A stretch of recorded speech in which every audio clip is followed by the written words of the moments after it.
Hare Krishna, Krishna Krishna, Hare Hare, Hare Ram, Ram Ram, Hare. So thank you very much for joining again on this Sunday. I see that some people have joined and some people are still joining. So until everybody joins, let's try to do some kirtan.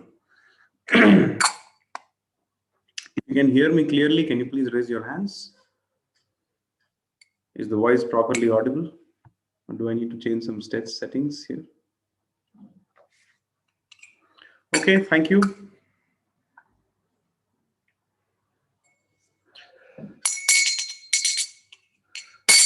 Jaya Radha Madhava Kunja Bihari, Jaya Radha Madhava Kunja Bihari, Jaya Radha Madhava Kunja Bihari, Jaya Radha Madhava Kunja Bihari, Jaya Gopi Jana Vallabha, Jaya Girivaradhari, Jaya Girivaradhari,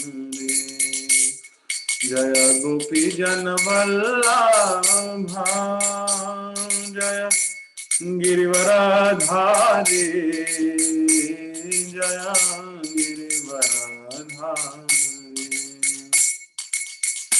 Yashodanandana Braj Jana Ranjana, Yashodanandana Braj Jana Ranjana, Yashodanandana Braj Jana Ranjana, Yashodanandana Braj Jana Ranjana, Yamuna Tira Vanachari, Yamuna Tira Vanachari, Yamuna Tira Vanachari, Yamuna Tira Vanachari, Jaya Radha Madhava Kunja Bihari, Jaya Radha Madhava Kunja Bihari, Hare Krishna Krishna Krishna Hare Hare, Hare Rama Rama Rama Hare Hare, Hare Krishna Krishna Krishna Hare Hare, Hare Rama Rama Rama Hare Hare, Hare Krishna Krishna Krishna Hare Hare, Hare Rama Rama Rama Hare Hare, Hare Krishna Krishna Krishna Hare Hare, Hare Rama Rama Rama Hare Hare, Hare Krishna Krishna Krishna Hare Hare, Hare Rama Rama Rama Hare Hare, Jaya Gandharvika Giridhari, Gandharvika Giridhari, Gandharvika Giridhari Gaura Hari, Jaya Lakshmi Narasimha, Jaya Lakshmi Narasimha, Lakshmi Narasimha, Jaya Ananta, Jaya Gaura Nitai, Gaura Nitai, Gaura Nitai, Jaya Gaura Nitai, Jaya Jaya Prabhupada, Prabhupada, Prabhupada, Jaya Srila Prabhupada, Jaya Jaya Prabhupada, Prabhupada, Prabhupada Jai Srila Prabhupada Yuga Dharma Harinam Sankirtan Yajna Ki Jai Om Ajnanatimirandhasya Jnananjana Shalakaya Chakshurunmilitam Yena Tasmai Shri Gurave Namaha Shri Chaitanya Manobhishtham Sthapitam Yena Bhutale Swayam Rupa Kadamahem Dadati Swapadantikam Vandeham Shri Guruho Shri Yutapadakamalam Shri Gurun Vaishnavamscha Shri Rupam Sagra Jatam Sagana Raghunathanvitam Tam Sajivam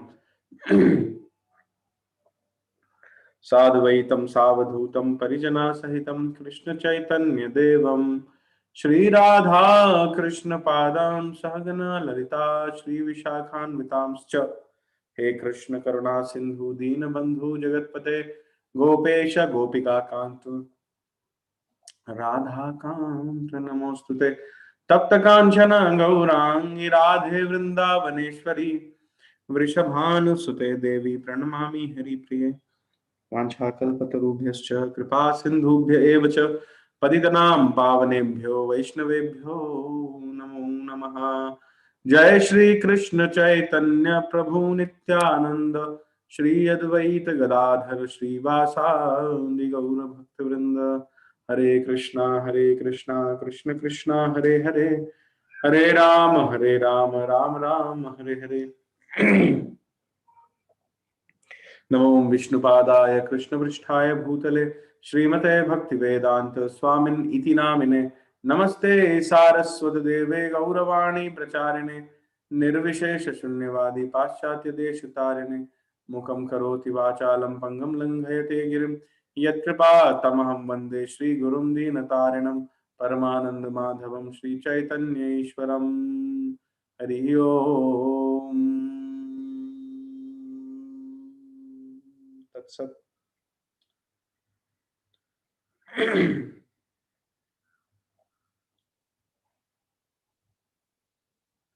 Hare Krishna.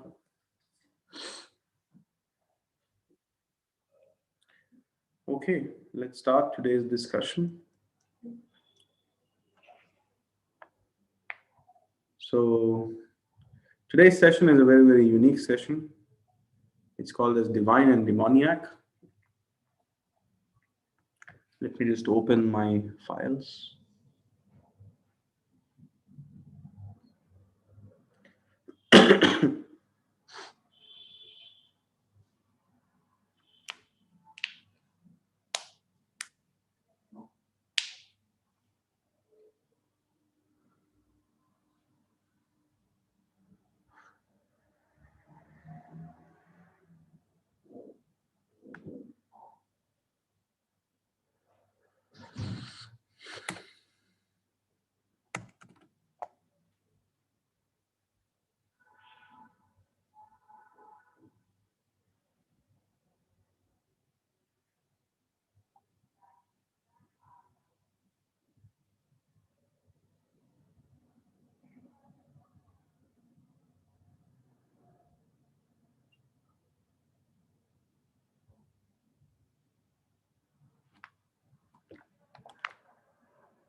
Okay, so hope you're able to see my screen.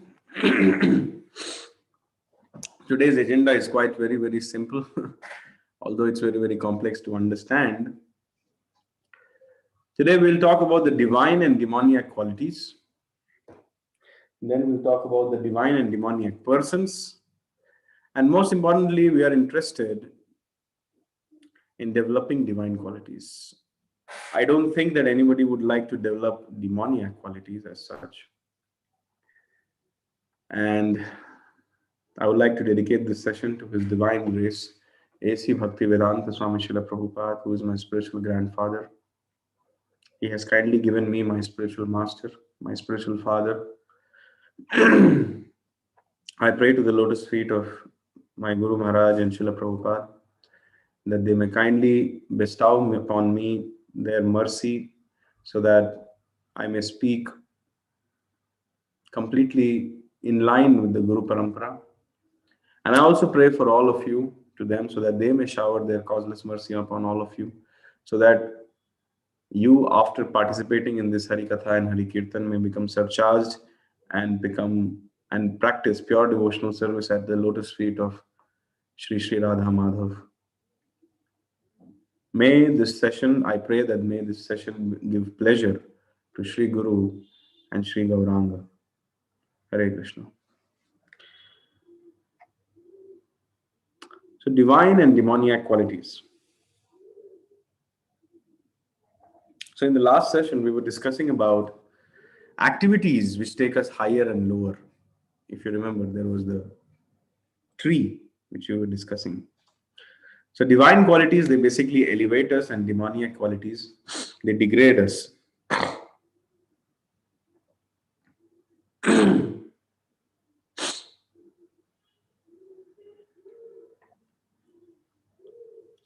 When I say degrade us, I mean that we go down into the lower species of life. More and more we degrade into the lower species of life. And when I say we elevate, that means we go into the higher species of life, maybe a human being or a demigod or whatever. And therefore we have more capability, more chances to understand that the purpose of human life is to render devotional service to Krishna. And we have more facilities to come to this understanding in the higher species of life, more opportunities to perform devotional service, especially as a human being. And slowly and steadily, we try to come out of the cycle of birth and death. Now, when I talk about the higher species of life, please take note that amongst all the species of life, there is no species like human being. It's a very, very optimally balanced, an optimum balance is there in this human form of life.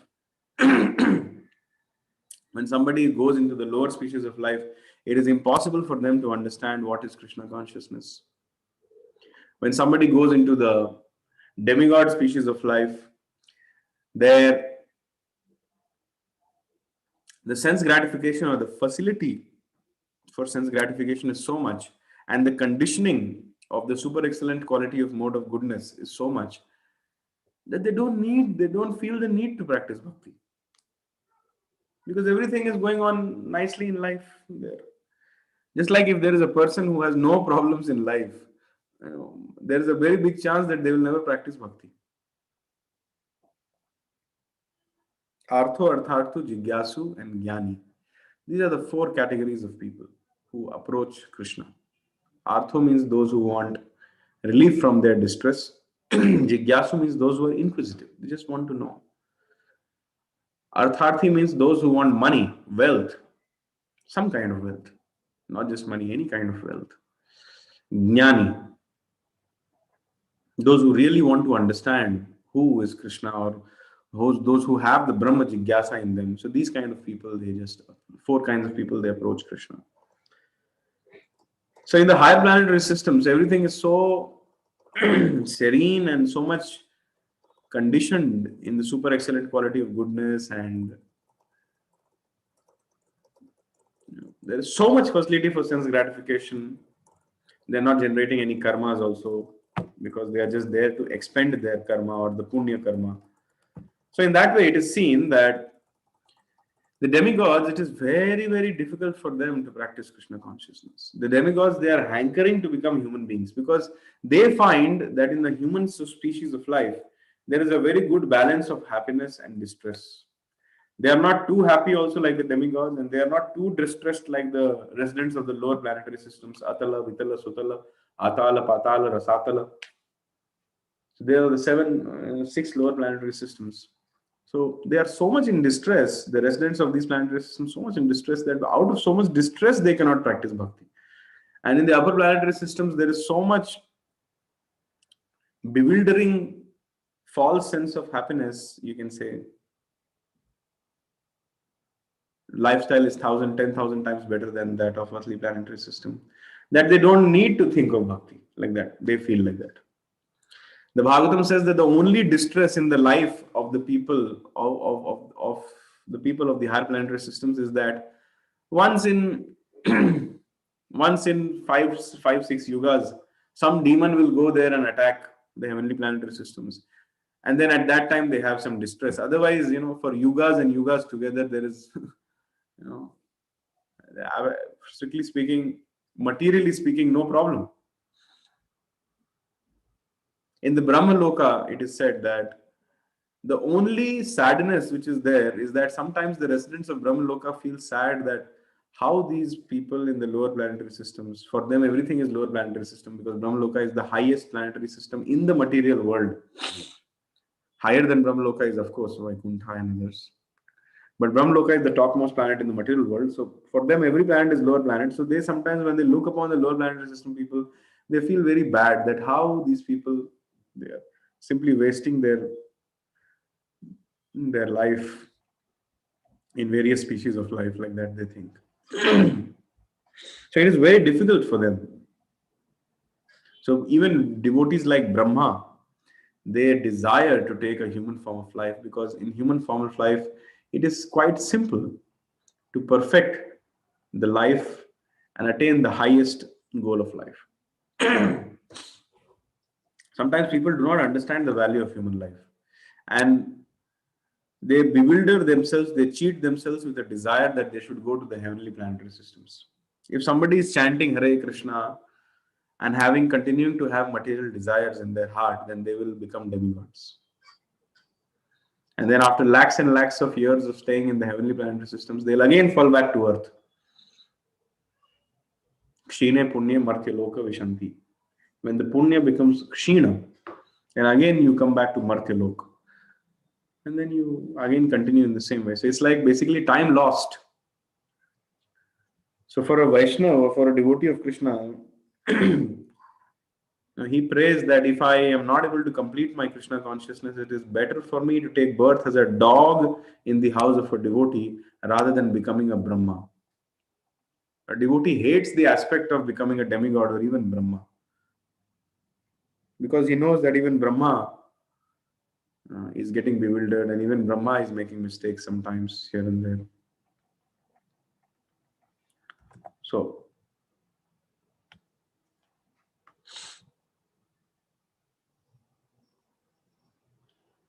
some false notions regarding these going up and going down in life is that some people say, work hard, rise in life. How many of you believe that simply by working hard, you'll rise up in life? If you feel yes, by hard work, the harder you work, the luckier you get. If you believe in these kind of statements, which may be true, which may not be true, I don't know. I just want your poll. If you think that hard work gets you up in life, please type yes in the chat box.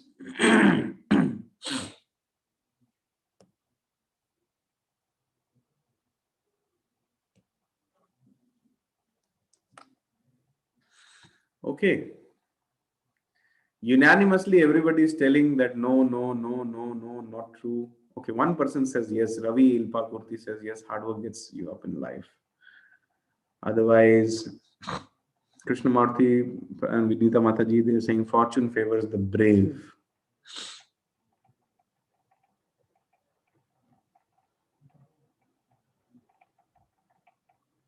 Even in spiritual life, we have to work hard. Hard work with Krishna Kripa. Nagesh Prabhu saying, yes, hard work gets you up in life, plus you need the grace of God. Need divine intervention. Okay, thank you for your answers.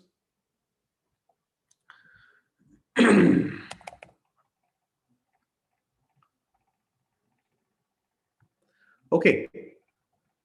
So I have already explained in the karma session that there are 5 factors which affect the results of any action. I expect that all of you should understand this by now, and remember it, and always conduct yourself, your thoughts, your actions, and your answers according to the information which is given. Please don't keep forgetting, don't keep progressing in this Gita course and keep forgetting what has been explained in the Bhagavad Gita. Many people are giving their own answers. Good that you people are thinking, but unfortunately in this Gita course, we don't appreciate your own answers. If you can kindly quote from the Bhagavad Gita and give some references why you are saying what you are saying, then it is appreciated by me. Otherwise, no matter what you quote, we don't care. We only want to see what Krishna says, and what Krishna says is right, and rest, whatever is there, is wrong. That's all. So Krishna says that there are 5 factors which affect the action. And out of that, the most important factor is the sanction of the Supreme Personality of Godhead. So the statement that hard work will get you up is wrong. I personally have seen so many people in my life who did not work hard, but they rose. How do you explain that? And I personally have seen so many people in life who worked hard like anything. They slogged and slogged and slogged and slogged, but they couldn't come up in life.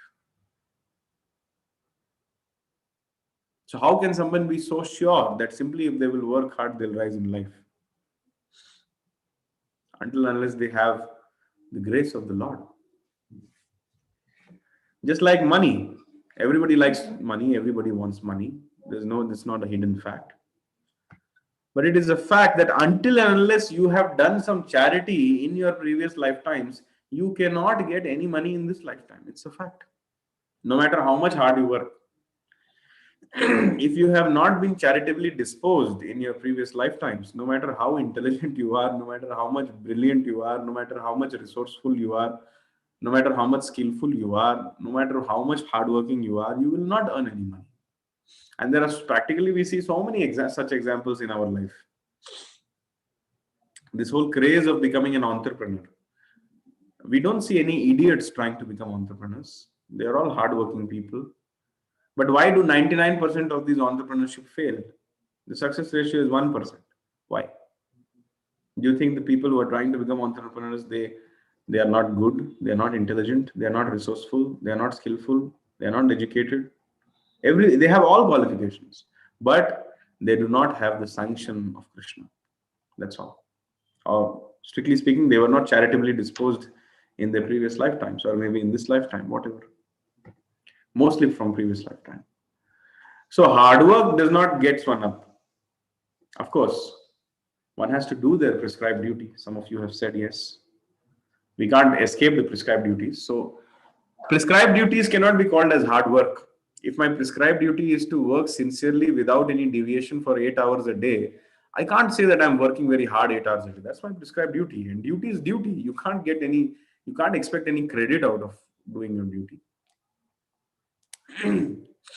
For example, if a thief is running away and a police runs and catches him and returns your bag which he was running away with, and if you go and say thank you to the police, and if the police is a little conscious, he will say, this was just my duty, don't thank me. I'm getting paid for it. I'm just doing my duty. So a prescribed duty has to be done. Everybody has to do. So please don't call your prescribed duty as hard work. Similarly, just like it is not simple plain hard work which gets one up. Similarly, some people think cheating and manipulating gets us up also. That is also wrong. You may cheat now and you may think, oh, you're getting up, or you're manipulating people. You messed up something, and then you went and talked to people, and then you presented your own side to them before the other party comes and presents their side. And in this way, you are trying to manipulate the situation in your favor. Please don't forget that the Paramatma in the heart of the person whom you are manipulating, and the Paramatma in your heart, and then the Paramatma in the heart of the person who is going to face an unfavorable situation due to your politics and manipulation. All these Paramatmas, they are same. The same Krishna is there, and he's watching. And trust me, Krishna is a man of justice. You can't cheat Krishna. You can cheat the devotees sometimes. You can cheat yourself many times, but you can't cheat Krishna. You can cheat the law, you can cheat the world, but you can't cheat Krishna. So therefore, the devotees are completely dependent on Krishna. They are least bothered. because they know that Krishna is as Paramatma in everybody's heart. He is in complete control. He's Anumanta Upadrishta. Without his sanction, not even a blade of grass moves. So therefore, such people, they are not worried about politics and manipulation and things happening around them. They have full faith in Krishna. One very good example is uh, the disciples of Srila Prabhupada, when they were in Melbourne, they used to go out on Harinam Sankirtan. So at that time, the government was little cranky. They didn't like. They used to say that there are of two enemies of the modern society in Australia, like that. They used to say number one is the American pop culture. It's the enemy. And second is Hare Krishna people. They are the enemies. So they were put in jail. Some big conspiracy happened and they were all doing Sankirtan on the road and they were all picked up from the road and remaining over there in a temple. They were picked up from there also and all of them were locked. And heavy, big influential people had put a case on them and then big lawyers had been put in charge. This was manipulation. They wrote a letter to Srila Prabhupada asking for some Lakshmi, that please send some Lakshmi for us so that we can also hire a lawyer. Srila Prabhupada said, see, our job is to chant Hare Krishna. Now, whether you chant it on the streets, or whether you chant it in the temple, or whether you chant it in the jail, it is one and the same. Prabhupada said, it was a fact that at that point of time, there was no money also as such. And Prabhupada but did not highlight on the fact that we don't have money. Prabhupada said that, see, we are dependent on Krishna. So just continue to sit in the jail. Prabhupada said, our best defense is our literature. Present in the court, the Srimad Bhagavatam and the other things which recommends to do Harinam Sankirtan and others, Bhagavad Gita. Saratam kirtayanto mam yatantascha dridhavrata. Like that Krishna says, constantly perform my kirtan. So he said that present our literature and let the case go on for years and you sit in jail and chant Hare Krishna. I don't know how the disciples, I'm pretty sure they had so much faith in Prabhupada, they would have taken it very nicely. But this is what the reply he gave. So Prabhupada was fully confident that the Paramatma in the heart of the judge and the Paramatma in the heart of the people who are manipulating and the Paramatma in their heart is the same. So these people, they were blissfully chanting Hare Krishna in the jail. They were doing morning program, 4:30 a.m. Mangalarti, and everything was going on. And all the other jail inmates also, they started cooperating very nicely. They also started coming from nearby cells into this cell where Hare Krishna people were put, and they were doing Mangalarti, chanting Hare Krishna, Bhagavatam class, everything happening. Then Krishna intervened. Just imagine, big people, big lawyers. But there is one, Krishna sends one person. He sent the Archbishop from the Central Church of Melbourne. And he came and said that these are Swami's men. They are religious people. They are pious people. They are God's men. Please release them. And the court also, respected the statements of the Archbishop, and also the case, which was when it was presented in the court, it was found to be on very flimsy grounds. Despite the biggest lawyers of Melbourne, the court found the case to be on very flimsy grounds.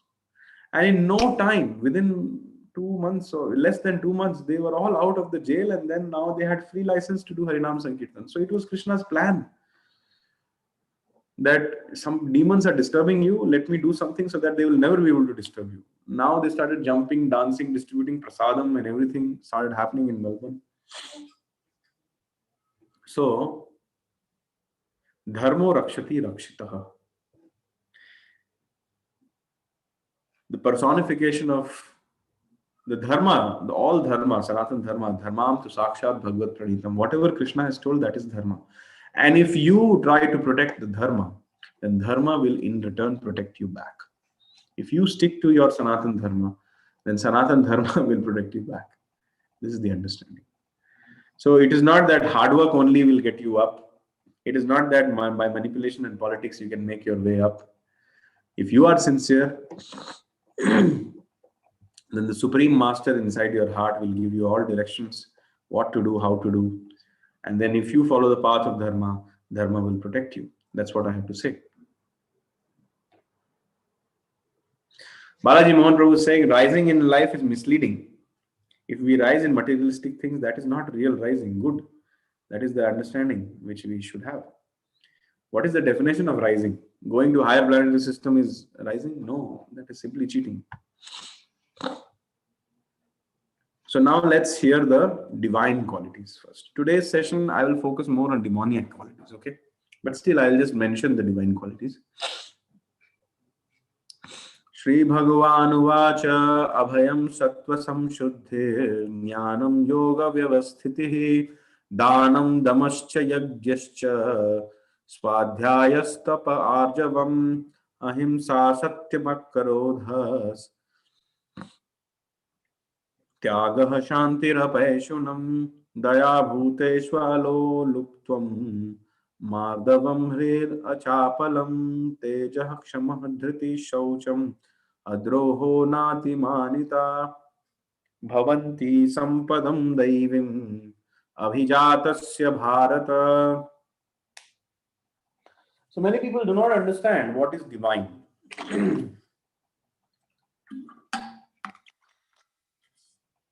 There is an artificial philosophy which is called as Yatomat Tathapat. And whatever you like, you do. And whatever you like, that is good. And that is divine also. But Bhagavad Gita does not agree to this. Bhagavad Gita clearly says these are divine and everything else apart from these things is not divine. Krishna has told it very clear. Why? Because Krishna knows everything. In this list of talking about divine things, we cannot expect Krishna to miss out something here. Only some person who has incomplete knowledge will have the tendency to miss out the things. But Krishna is not an incomplete person. He is the complete personality of Godhead, supreme personality of Godhead. So he cannot miss out something. He cannot make any mistakes. If Krishna is an ordinary person making mistakes, then what is the point of studying this Bhagavad Gita? Let's tear it off and throw it away. But the fact that we are studying the Bhagavad Gita, it in itself is the proof that Krishna is the perfect personality and we are taking knowledge from the perfect source. Therefore, our knowledge is also perfect. Now, many people, they say that, why are you becoming so Krishna conscious? Why not, just, be social, be honest, be nice, be good, don't do harm to others, live and let others live. Why do you want to follow these kind of, Tejah, Kshama, Dhriti, Shaucham, Adroho, Nati Manita? Why do you want to follow all this? This is also a wrong philosophy. What is good, Krishna has to define. You cannot define. You are defining that honesty is good and abortion is good and family planning, in the name of family planning, doing horrible things is good. But Krishna doesn't agree to that. Today you are saying something is good. Tomorrow when this will come upon you, you will immediately chase the ideal. You're saying honesty is very good, everybody should be honest. Tomorrow life puts you with a critical situation. The first thing which will go for a toss is your sense of ethics. Because you're not being directed by something which is more higher and sublime. You are simply working on your platform of mental concoction. Just like in some countries, they say drinking beer is fine. When the children are 11 years old, they give them the beer bottle. Even in Karnataka, there are some places where when children, when they reach the age of puberty, they sit with their parents and they drink wine. I'll not name that place, but I think some of you will know that. And they think it's absolutely fine. So who cares what they think? A society may come up with an opinion that abortion is fine, but that does not mean that abortion is fine. A society may come up with an opinion that beer and barbecue is fine, but that does not mean beer and barbecue is fine.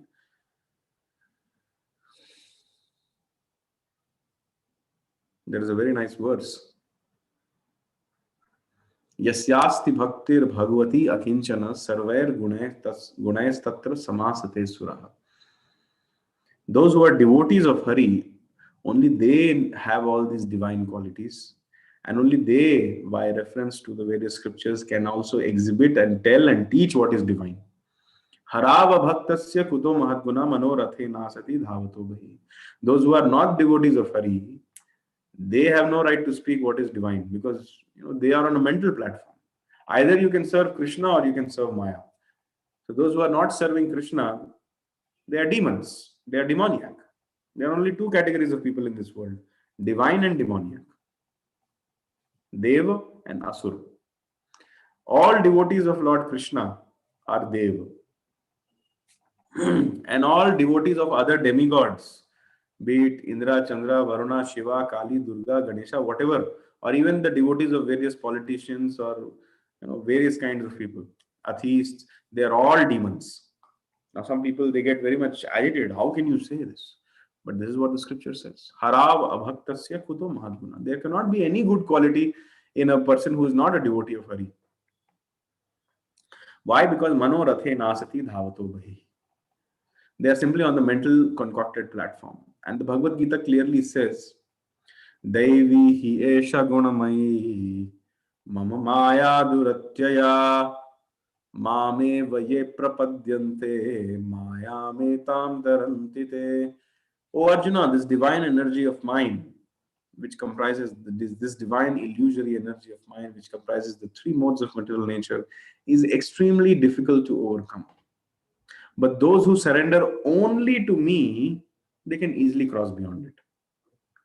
That means if you become even a devotee of some demigod, you will be in Maya.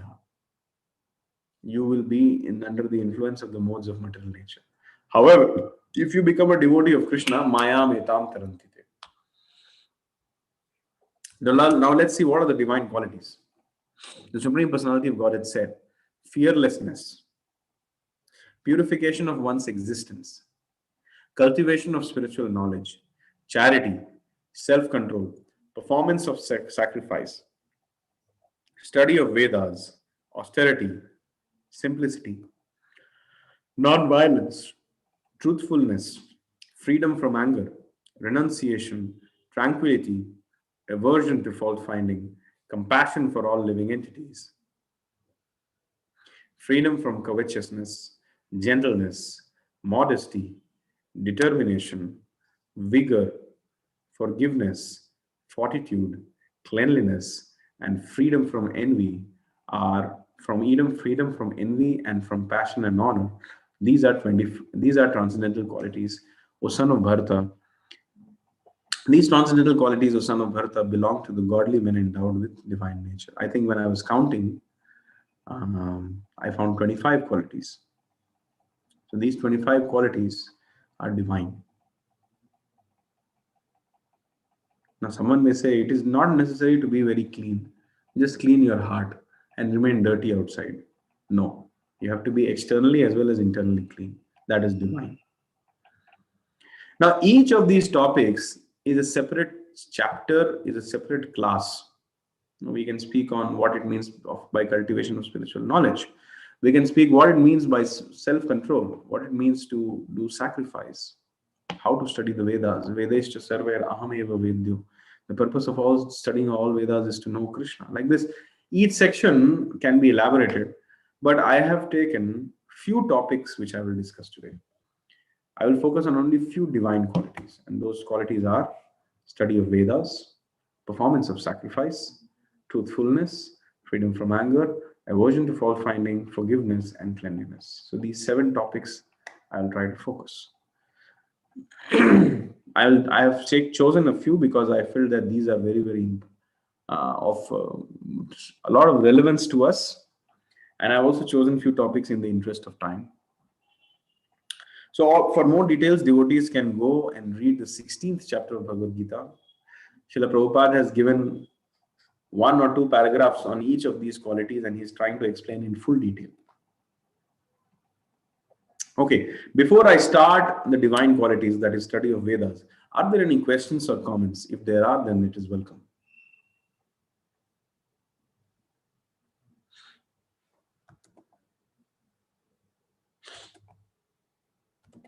Any questions? Okay, if there are no questions, then we will continue.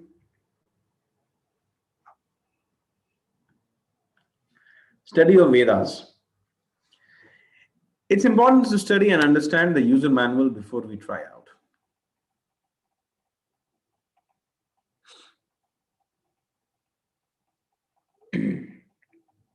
Suppose you purchase a washing machine. It comes with a user manual, and it tells you, okay, this is how you have to connect the plug, this is how you have to put water, this is the place where you have to put detergent, this is the place where you have to put other liquids, this is the place where you have to load the clothes, this is the place, this is the button you have to pull. All this is there in the manual. Once you read the manual, then you will know how to utilize the machine. If you do not know how to utilize the machine, okay, someone may claim that, okay, I don't need to read the manual. You don't need to read the manual because either you have read it before or else you have experience with these machines. Therefore, you don't need to. But ultimately, without that knowledge, you may have some experience out of which some knowledge is coming to you. So you may claim, I'm a hero, I don't need to read the manual. But please admit that some point or the other, somebody taught you the basics, and that was the manual. So if you don't read the manual and if you try to utilize that machine, then what will happen? You will hurt the machine, and you will hurt, or maybe you can hurt yourself. Suppose a treadmill. If somebody doesn't know how to, has not read the manual or doesn't know how to operate it, and if they start simply running on it and they are simply pressing the button and the speed is increasing, what will happen? They will fall down, and the treadmill will also break and their head will also break. So similarly, the Bhagavad Gita is the manual of this creation, especially how to stay in the material world. So if one doesn't read the Bhagavad Gita, it is 100% sure, without any doubts, that they are going to spoil their life. Because nobody is intelligent from the mother's womb. Intelligence means the ability to know or differentiate what is right and what is wrong. The ability to do authorized discrimination. Authorized means it is coming from scriptures. Discrimination means the power of knowing what is right and what is wrong. That is intelligence. And this authorized discrimination nobody has since the womb of the mother. That is why in Vedic culture, the learning begins right in the womb of the mother. So when we see that somebody is pregnant, we try to give them some nice lectures. We try to request them to read the Srimad Bhagavatam. We try to request them to hear about Krishna, to hear the Bhagavad Gita, to hear the Srimad Bhagavatam. We request them to attend the Kirtan and the Satsang programs. Why? Because in this way, the spiritual culture is being given to the child right in the womb, and the child is becoming intelligent right in the womb.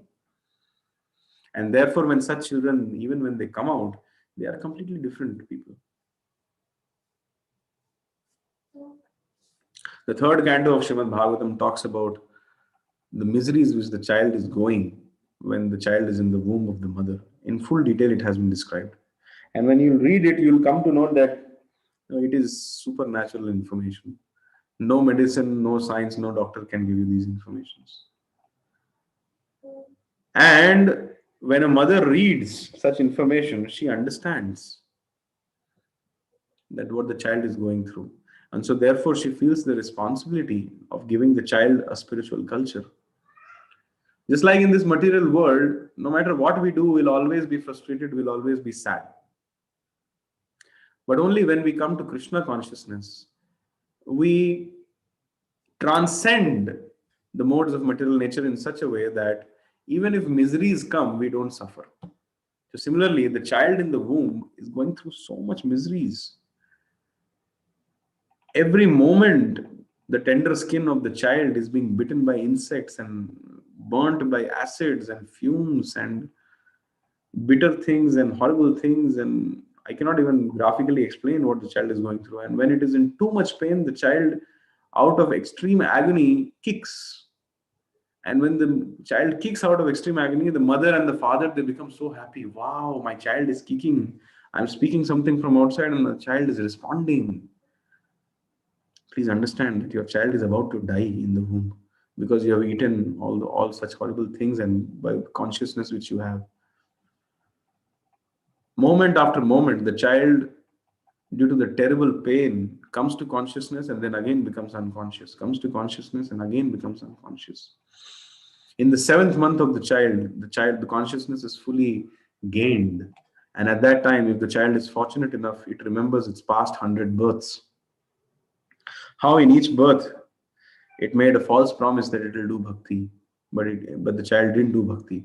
So now he is grievously remembering all those past 100 lifetimes, and you cannot imagine the kind of distress the child is going through.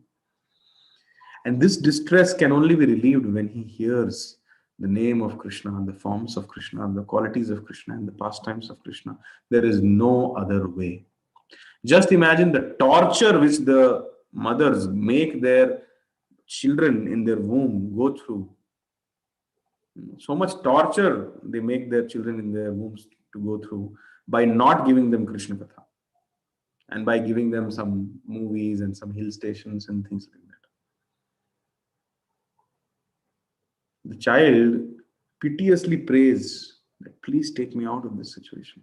Please take me out of this situation. And full description is there. So therefore, if the mother doesn't read the third canto, then she'll be like, I'm becoming a child. Oh, very nice. Today I want to eat pani puri. Let's have that spicy pani puri. After that, tomorrow I want to go for movie. Let's go for movie. After that, tomorrow, I want to do this sense gratification, that sense gratification, this, that, X, Y, Z, blah, blah, blah. Child is kicking. Very nice. The child is going through a horror movie inside.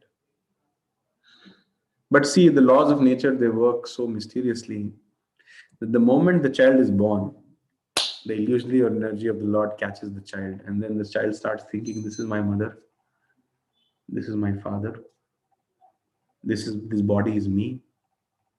He forgets all the previous 100 lifetimes. He forgets the pain which it endured at the time of birth.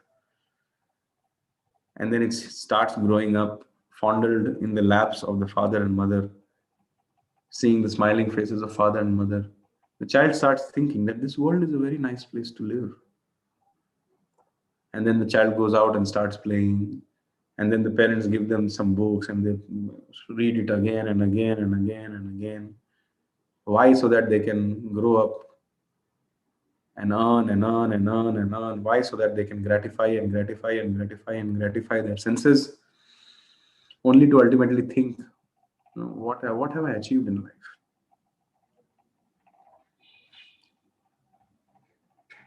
The end result is that they forget Krishna, they forget Hari.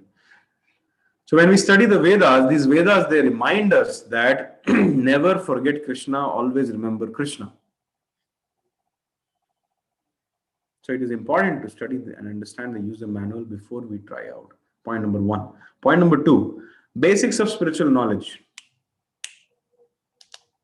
In the Bhagavad Gita, while reading the preface, you go to the second last paragraph. Prabhupada gives 4 reasons why everybody should read the Bhagavad Gita, or why everybody should come to spiritual knowledge. Why? Because everybody should know how God is great. Everyone should know the factual position of the living entity. Everyone should know that we are meant to serve God. And everybody should understand that if we don't serve God, then we have to serve illusion in many, many ways. So these 4 points, even the child in the womb should understand that Krishna is inconceivably great. And I am just an insignificant, infinitesimal, small part and parcel of Krishna. I am meant for service of Krishna. If I don't serve Krishna, then I have to serve Maya. What is that verse? Krishna bhulya jeev, bhog vancha kare, nikatastha Maya jhaputiya dhare. Forgetting Krishna, the jiva wants to do, has desire to do sense gratification. Bhog vancha kare. Nikatastha Maya jhaputiya dhare. The moment the jivatma develops the desire for sense gratification, that very moment Maya will catch him, and then Maya will make him feel, yes, you are the king. Yes, you are fully independent. Yes, you can enjoy whatever you want. Go ahead. And then the jivatma goes ahead and then suffers piteously. The suffering is so great that they do not even realize that they are suffering. So the only solution is Vedaishcha sarvair aham eva vedyo vedanta krit vedavid eva chaham. The purpose of studying Vedas is to come to the conclusion that one has to only render devotional service and nothing else to the lotus feet of Krishna. So therefore, a real Vedantist is not that person who says, I am God, you are God, or let's all become God, or this, that. But a real Vedantist is that person who understands that the perfection of the study of Vedas is to come to the platform of chanting Hare Krishna, Krishna Krishna, Hare Hare, Hare Rama, Rama Rama, Hare Hare. This is called divine. Next characteristic in amongst the divine people is performance of sacrifice.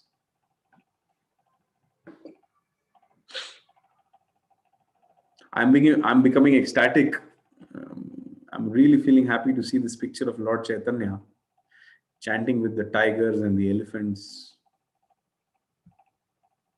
You see, I'll show you. This picture is not fully clear, but you see there are some elephants also here. There are some tigers, monkeys, deers. Deer is kissing the tiger. Tiger is embracing the deer. And here is, I think, Balbhadra Bhattacharya, who is going crazy, putting hands on his head. And Lord Chaitanya is blissful. In the month of March, there is a very special festival called as Gaur Purnima, the appearance of Lord Chaitanya.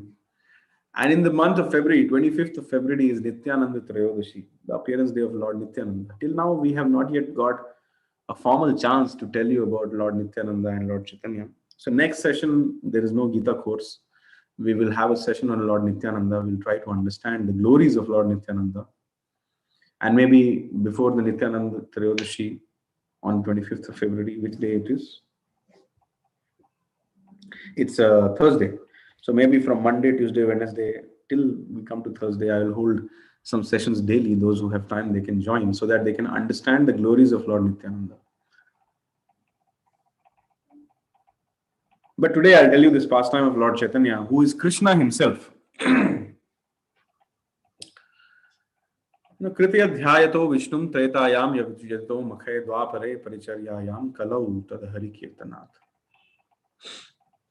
So whatever result was obtained in Satyuga by performing meditation, whatever result was obtained in Treta Yuga by performing fire sacrifices, and whatever result which was obtained in Dwapar Yuga by temple construction and worshipping the Arch Vigraha of the Lord, the same result is obtained in Kali Yuga by chanting Hare Krishna, Krishna Krishna, Hare Hare, Hare Ram, Ram Ram, Hare Hare.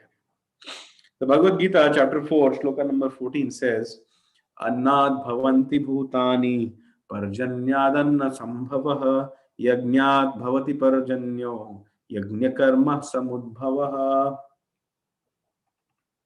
So how to get rains? Annad bhavanti bhutani parjanyadanna sambhavaha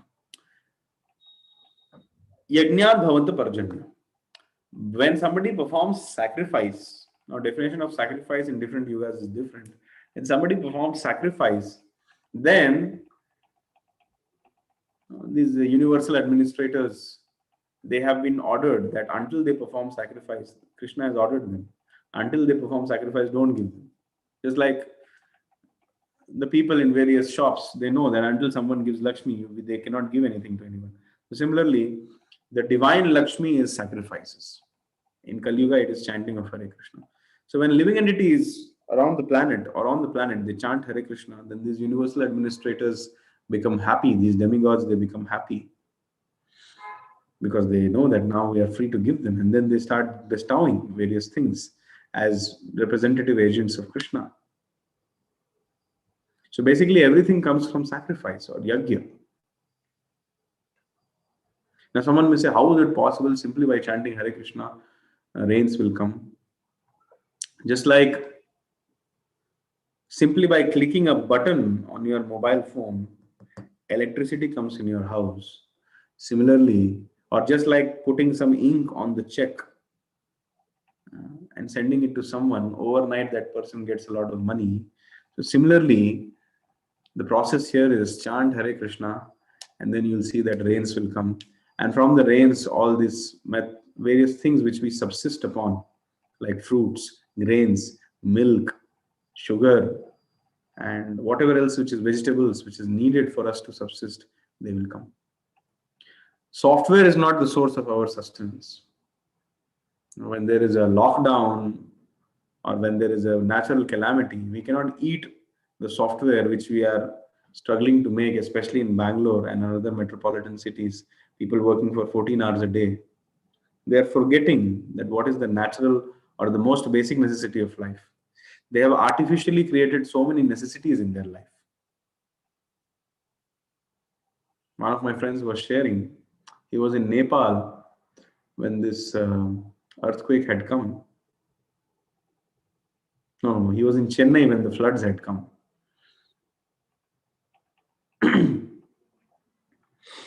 He was sharing with me that he was the managing director of such a big company, and he had lakhs and lakhs of rupees, crores of rupees in his bank account. He had such a big house, so many servants, such a nice car, and whatever you say, family, wife, children.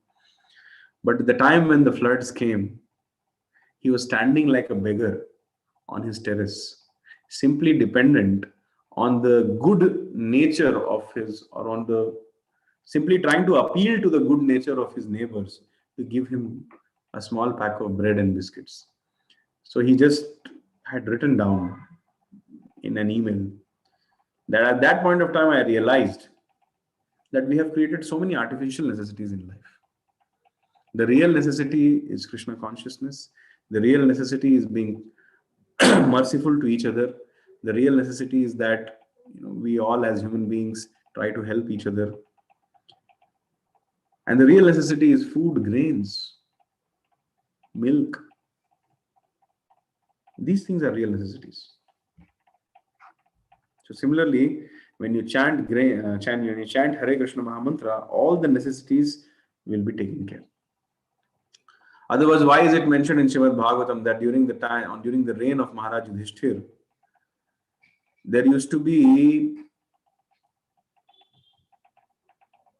even the seasons were coming in so much perfection and in order, and that there used to be no excessive heat, no excessive cold. All the mountains were filled with so many minerals that everything was taken care automatically. The rivers flowing from those mountains would very nicely fertilize the whole soil on which cultivation was being done. The sea was automatically giving so many jewels which could be used in the treasury. There were so many gold mines and coal mines which were naturally erupting, and rivers would flow through them and bring the gold and other minerals and other nice jewels in the water, and people would just pick it up and use it. The cows, they were so fatty, and their milk bags were almost always so much laden that when they would walk on the pasture grounds, the pasture ground would become wet with the dripping of milk. Nobody was dying out of time also. One person, one dharmic person, one devotee king can create so much difference. Maharaj Yudhishthira. Why? Because under his rule, everybody was chanting Hare Krishna. Everybody was observing Ekadashi. Everybody was following the four regulative principles. So therefore, the earth also starts giving profusely. Right now, when the earth is seeing that these idiots, these losers, these atheists, they are simply less intelligent, unfortunate people. They are simply creating a disturbance in the society by their false propositions. So the earth also feels disgusted to give away all those essential things, and therefore, you day by day you will see. I was reading a research paper. I forget the name of the scientist, Indian scientist. He has observed, or he has made an observation, that 60 years ago, without this so-called modern tools of agriculture and without this so-called poisonous fertilizers and chemicals, the irrigation or the yield from a particular tract of land was 10 times more than what the so-called green revolution has brought in until now in 2021. The so-called green revolution has reduced the yield by 10 times just by using oxen, and just by the sustenance, just by depending on the rains, and just by traditional methods of agriculture, they were able to produce 10 times more grains. Why? Because people were dharmic. People used to wrap up their work, and whole village used to assemble in one place and hear Bhagavatam, Ramayana. They used to get dreams. In their dreams, Lord Ram used to come, and then they used to go on their fields next day and discuss about it. So Mother Earth was very happy.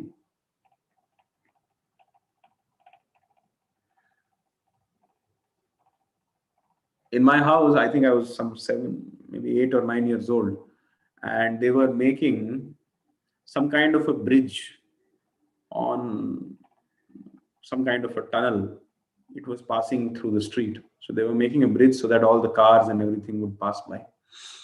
And when the bridge was little complete, then the cement was not fully pakka. It needed some sun and some time to become hard. One calf came and ran on the bridge. So there were footsteps of the calf, and so some people who were working, they said, "Oh, pura mehnat kharab kar diya. Again, everything is gone." But I remember at that point of time, my father said, "No, no, no, this is very auspicious. You know, a cow coming and stamping on something is very auspicious. Don't worry, this is good." I did not understand that statement at that point of time. Even now, when I go to that bridge, the footsteps of the baby calf are there.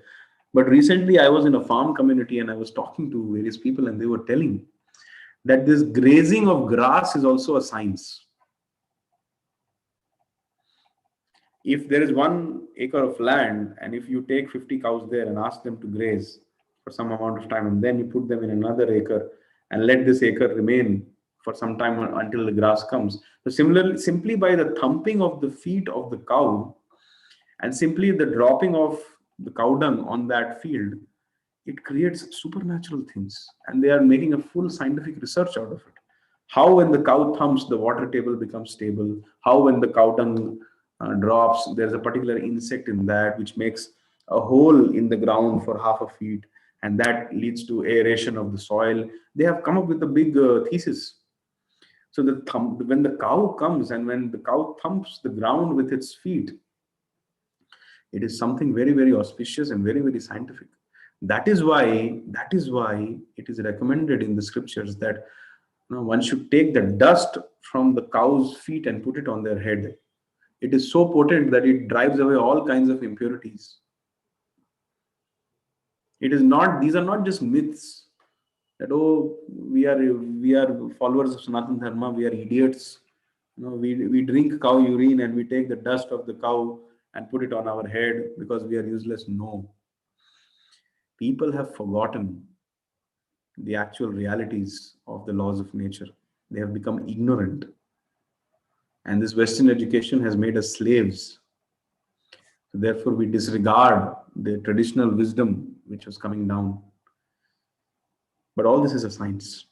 So simply by chanting Hare Krishna, everything will fall in place.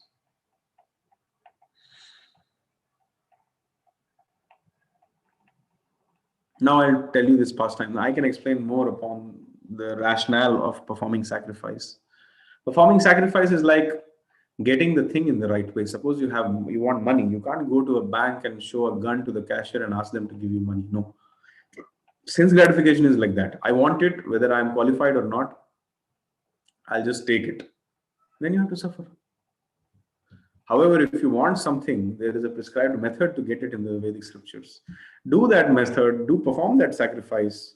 If you want to have a golden palace for yourself, if you want to become the leader of the whole world, pray to Krishna, chant Hare Krishna. If Krishna may so desire, he may give you. That is the process.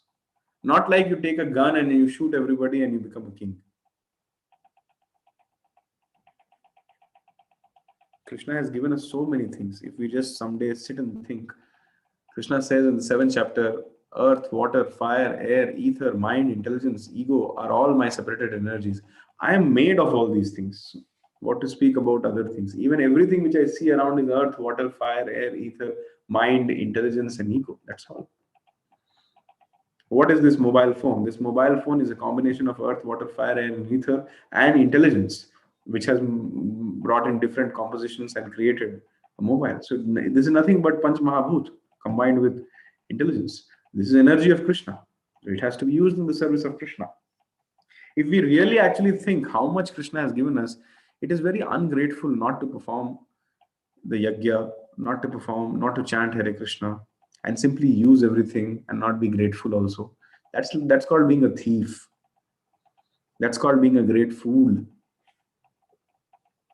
Now, I'll come to this pastime. Shri Krishna Chaitanya Mahaprabhu, who is Lord Krishna himself, He took sannyas when he was 24 years of old, 24 years of age. He was Nadia Bihari, means he used to enjoy. For example, Krishna is called as Vrindavan Bihari because he used to exhibit wonderful pastimes in Vrindavan, and he used to simply act as the enjoyer there, and he used to roam around like a hero. So similarly, Lord Chaitanya was Nadia Bihari. He was Nadia Navib is a place where he had appeared. Wonderful pastimes. I'll not get into that. But he takes sannyas. And then, while he was a sannyasi's job is to keep traveling and preaching. So after taking sannyas, for the first 7 years, he was just traveling, and he was preaching. So at one point of time, he was passing through Jharikhand forest. I think Jharikhand is presently called as Jharkhand. So there was a big forest there. Lord Chaitanya was passing and he was really ecstatic all the time, chanting Hare Krishna, Krishna Krishna, Hare Hare, Hare Ram, Ram Ram, Hare Hare.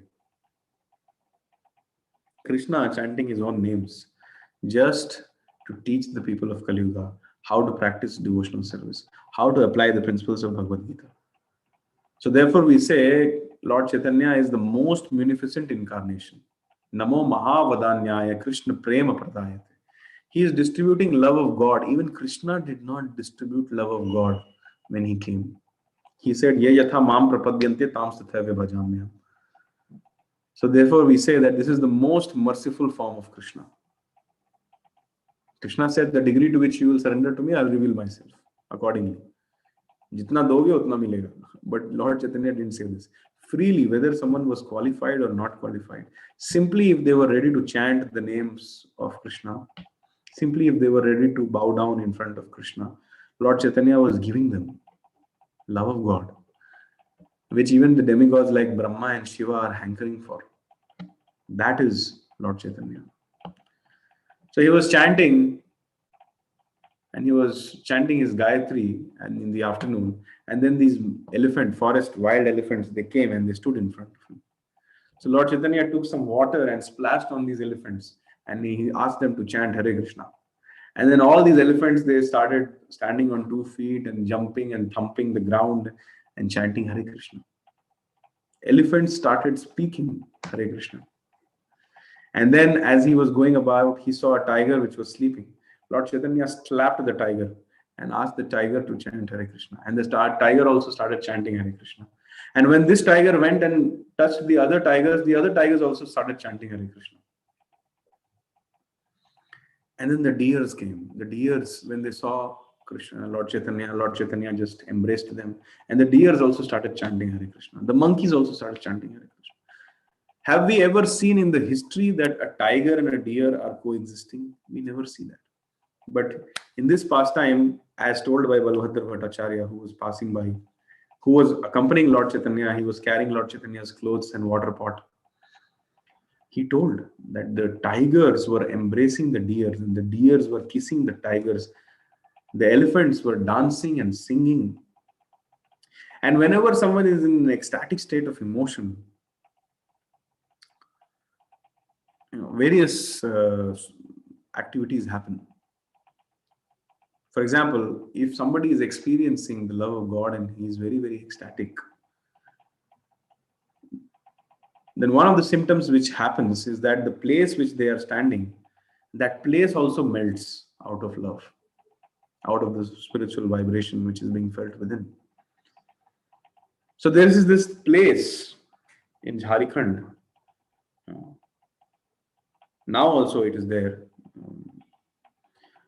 where if you go, you will find the footsteps of many elephants, many tigers, many lions, many monkeys, many deers, many snakes, all together in one place. It's unbelievable. Even if someone may say that it's a fossil, but it is not possible to have a fossil where all the varieties of animals are together. The elephant's feet are like going deeper than tiger's feet. Whenever they come in ecstasy, the stones on which they were standing, it was melting actually. And the local villagers, if you go there, they will tell you that Narad Muni had also come there when Lord Chaitanya was doing this dance. Narad Muni came and he kept his veena in one place. So there is a sign of, or there is a depression in the stone where the veena was kept. And Narad Muni also started dancing. And it seems a very, very big snake. Some villagers say Sheshnag had come. So there is a mark which is of kilometers together, and the body of the snake can be seen. And then the place where the hood, which has many, many hoods, the mouth, very, many hoods, that depression is also there. And this is not possible to create. This is a very, very old place, a rundown place. Nobody goes to this place also, most of the times. ISKCON wants to acquire this place and build a very nice temple there. They are doing the talks, but there's always a struggle with the local residents, the Adivasis. They know that ISKCON is interested, so they are in. Maybe they want to make money or whatever it is. But there is some talks going on to acquire this place and make a nice temple there. But this has happened. Lord Chaitanya made the animals sing and dance in ecstasy. This is what God can do. We cannot go to a tiger and slap them and say, chant Hare Krishna. The next thing we'll see that the hand with which we slap the tiger is not the tiger has eaten the hand. However, Prabhupada used to say, we can make the human beings who are living like animals and cats and dogs chant Hare Krishna and sing and dance. So Lord Chaitanya is basically teaching us that there is so much trifle in this world, so much chaos and confusion and quarrel and hypocrisy in this world. The love of God has such an effect. The chanting of Hare Krishna has such an effect that even animals, they start living peacefully. What to speak of human beings? Lord Chaitanya has literally showed this by this pastime. I have a video of this place. One of my friends had made a video of this place. If somebody can remind me, I'll send this video to all of you after the session, and you can see it for yourself. So, bottom line, which I'm trying to say, that the only divine quality which we should cherish, firstly, most importantly, is that, like we said, we have to study the scriptures, and most importantly, Nam Sankirtan. We all have to strictly chant minimum 4 number of rounds every day. Hare Krishna, Krishna Krishna, Hare Hare, Hare Ram, Ram Ram, Hare Hare. Then, if we do that in a non-offensive way, then we will get love of God. And we will also become like this monkey or tiger which are in ecstasy. And we will also experience what is real happiness. Okay. Any questions or comments till now?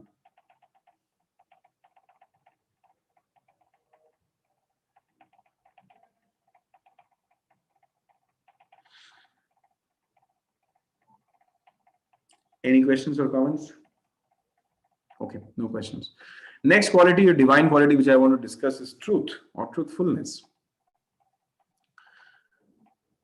There are 4 pillars of dharma. Can someone tell me what are the 4 pillars of dharma? Please, you can either unmute yourself by raising hand, or you can type it in the chat box and let me know. What are the 4 pillars of dharma?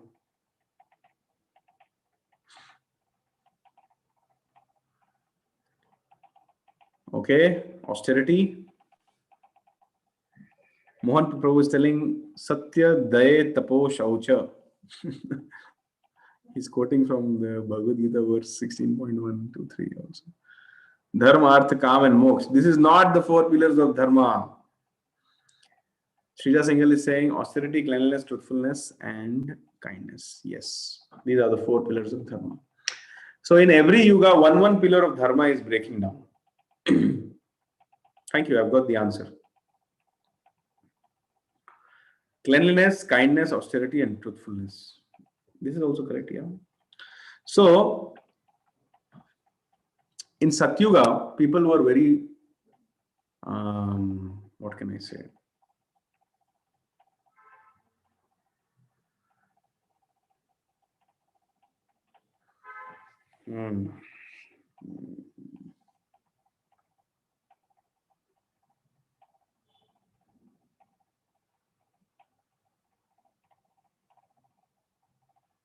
Cleanliness was there. Yeah, we can say cleanliness.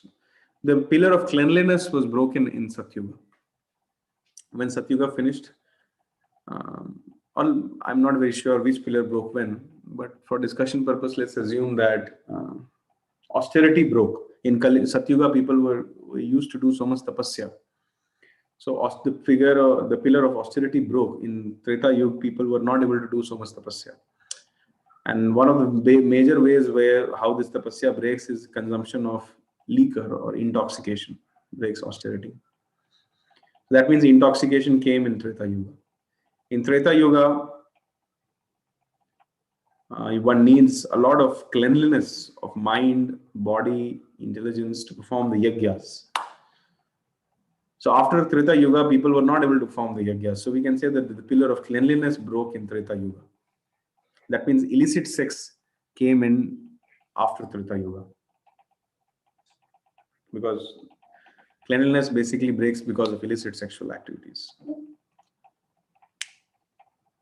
In Dwapar Yuga, people were doing temple construction, deity worship.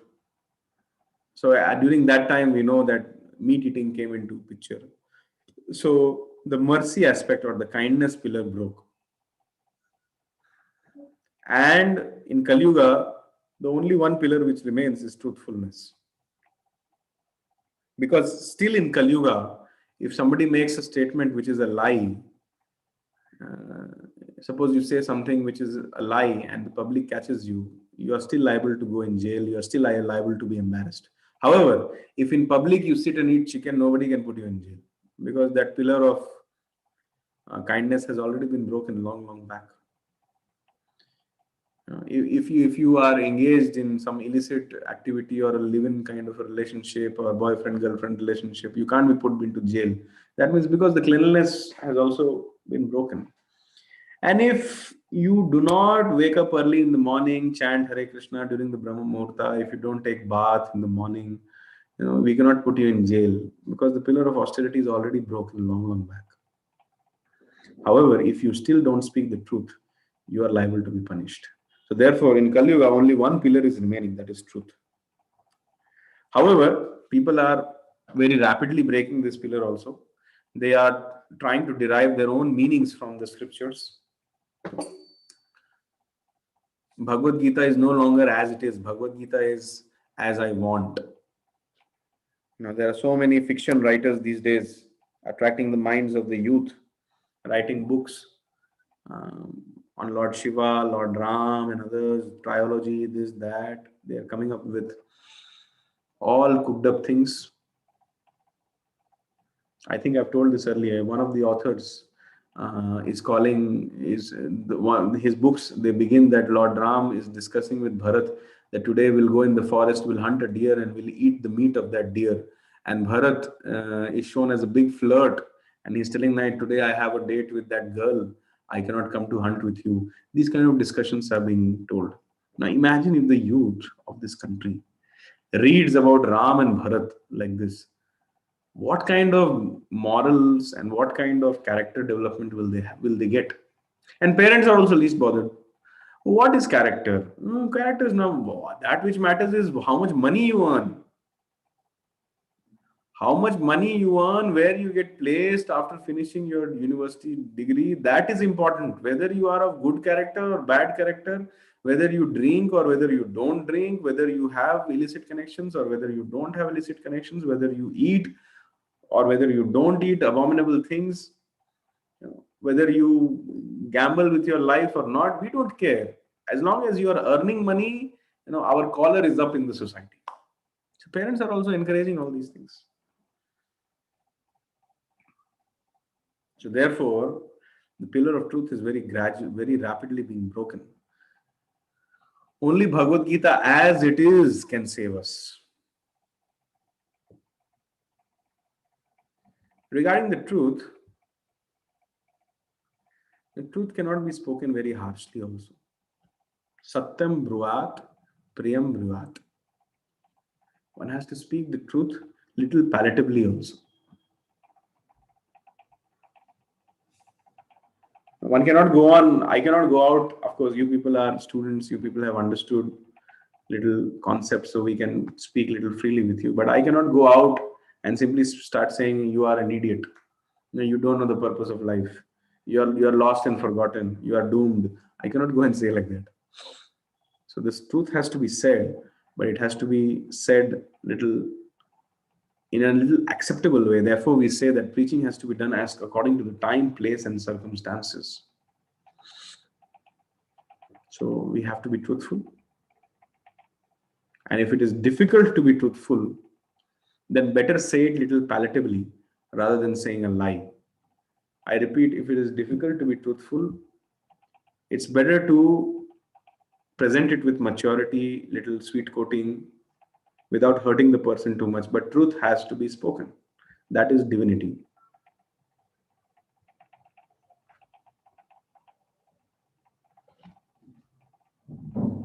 Anudvegakaram vakyam satyam priyam hitam chayat swadhyayabhyasanam chaiva vanmayam tapa uchyate. What is austerity of speech? How to speak? Austerity of speech consists in speaking words that are truthful, pleasing, beneficial, and not agitating to others, and also regularly reciting the Vedic literature. Sometimes people try to be pleasing, but not beneficial. Sometimes people choose to lie rather than speaking something which is agitating. But the austerity of speech means a combination of truthful, the right combination of truthful, pleasing, beneficial, and agitating to others. Not agitating to others, sorry.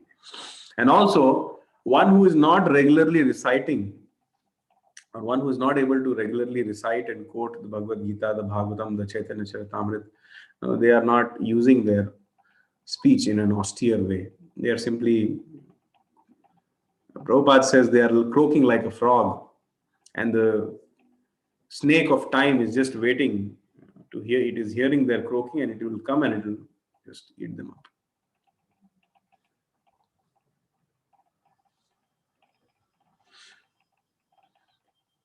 Any disagreements or any questions?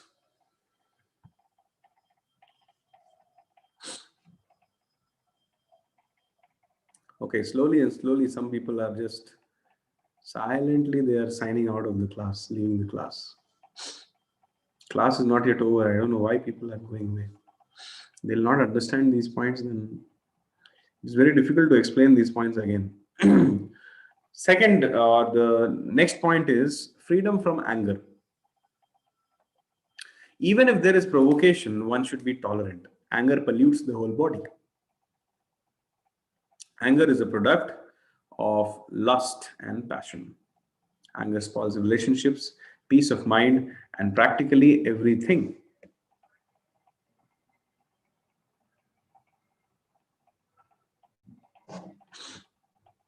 When we get angry, lots of brain cells get damaged.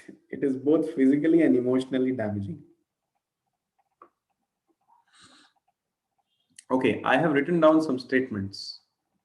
Can somebody give me some proofs from Bhagavad Gita so that these statements will become correct?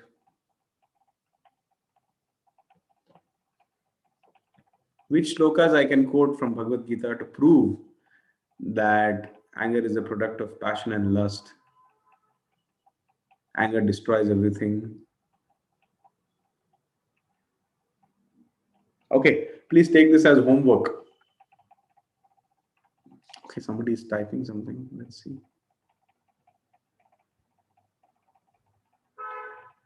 Prachi Parihar Mataji is asking. Prachi Parihar Mataji is from Chennai. She is asking, why anger is a mix of lust and passion? Why not mix of anxiety or jealousy?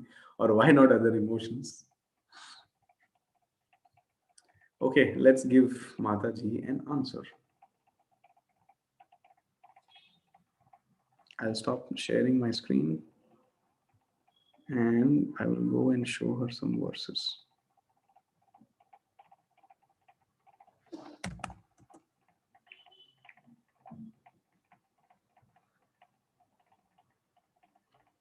I'll again share my screen. So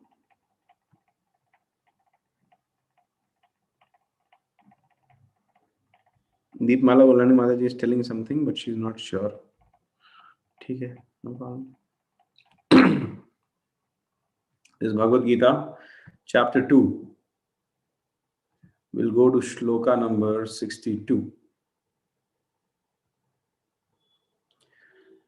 This tells us how anger rises.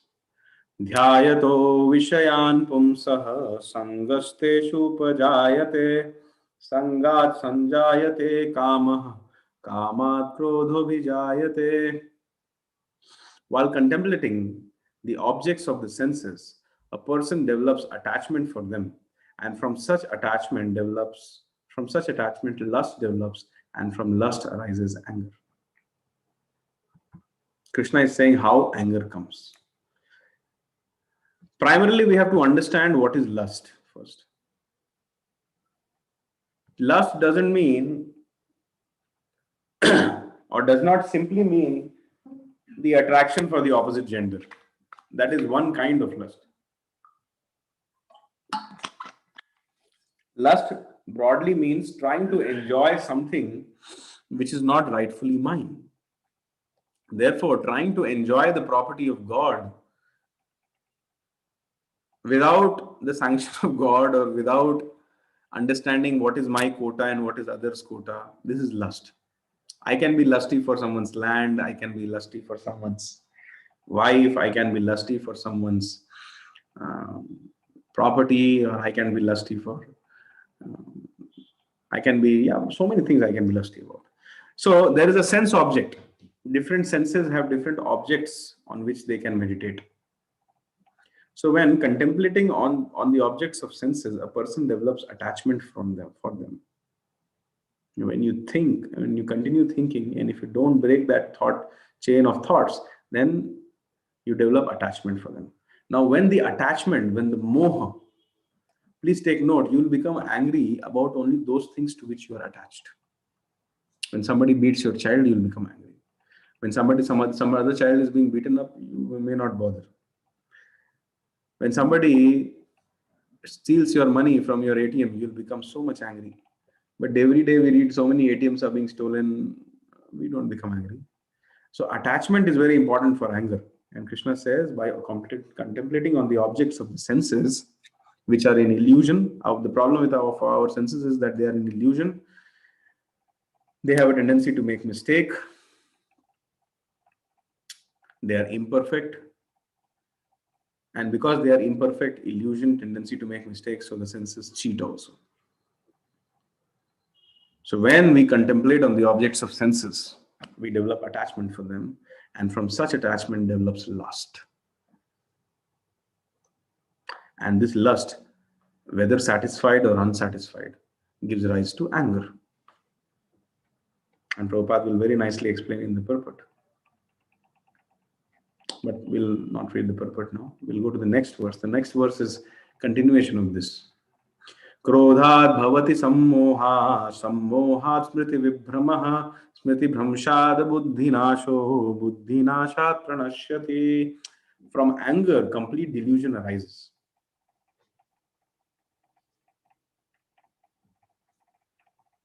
And from delusion, bewilderment of memory. When memory is bewildered, intelligence is lost. And when the intelligence is lost, one falls down again into the material pool.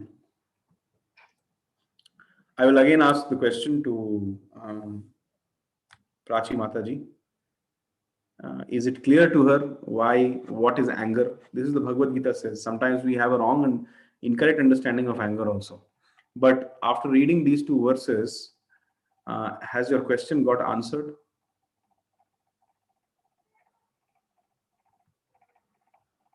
You can type yes in the chat box to say yes, or else if no, then I'll give you another verse to make it more clear.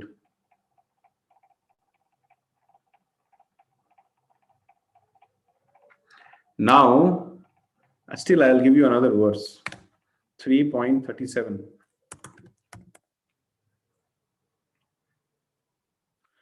काम एष क्रोध एष रजोगुण समुद्भवः महाशनो महापाप्मा विद्येनम इह वैरिणम. The Supreme Personality of Godhead said. Actually, let's read what Arjuna asks before this. So I'll go to the verse number 30. Sorry. I'll go to the verse number 36. This is one smart way. Just change the URL instead of clicking back and all. So Arjuna is asking, Arjuna said, "O descendant of Vrishni, by what is one impelled to sinful acts, even unwillingly, as if engaged by some force?" So Krishna answers it in the next verse. Supreme Personality of Godhead said, "It is lust only, Arjuna, which is born out of contact with the material mode of passion, later transformed into wrath." That means lust becomes anger later on, which is the all-devouring sinful enemy of this world. So the real enemy is the lust, the desire to enjoy, just like a servant, or just like our driver. If he desires to enjoy the car which belongs to us, he'll be called a lusty person. And this desire to enjoy the car, even when he is not rightfully in the position or in the constitutional position to enjoy the car, will cause him so many troubles. So the root cause of his suffering is not that he ran away with the car. The root cause of his suffering is that he had the desire to enjoy the car, which in first place did not belong to him. So similarly, the root cause of all this anger is lust. So the lust has to be broken down. And that can only be broken down by chanting Hare Krishna, Krishna Krishna, Hare Hare, Hare Ram, Ram Ram, Hare Hare. Naveen Kumar Prabhu is asking a question. Prabhuji, in the Nectar of Instruction, Prabhupada ji says that getting angry for a good cause is valid. Yes, that is not lusty. But what is that good cause? Somebody slapped my brother, so I should become angry, or somebody insulted me, so I should become angry? No. If somebody is provoking me, insulting me, saying stupid things to me, I'll tolerate. But when somebody speaks against Krishna, or when somebody tries to harm a devotee of Krishna, then if I exhibit anger, that is not lust. That is my constitutional position. I am a servant of Krishna. If Krishna's devotee is being disturbed, it is my job to go and render service. If Krishna's name, form, quality, and pastime is being misused or is being insulted in some way, then it is my job to become angry. That is my constitutional position. So that anger is valid. But the anger which comes out of attachment. See, we condemn attachment to the material world, but we recommend attachment to Krishna. The problem with the Mayavadis is that they will say Brahman Satya Jagat Mithya. Remove all attachments. But that is not possible. Just like if I have to move out of this apartment, I have to go in some other apartment.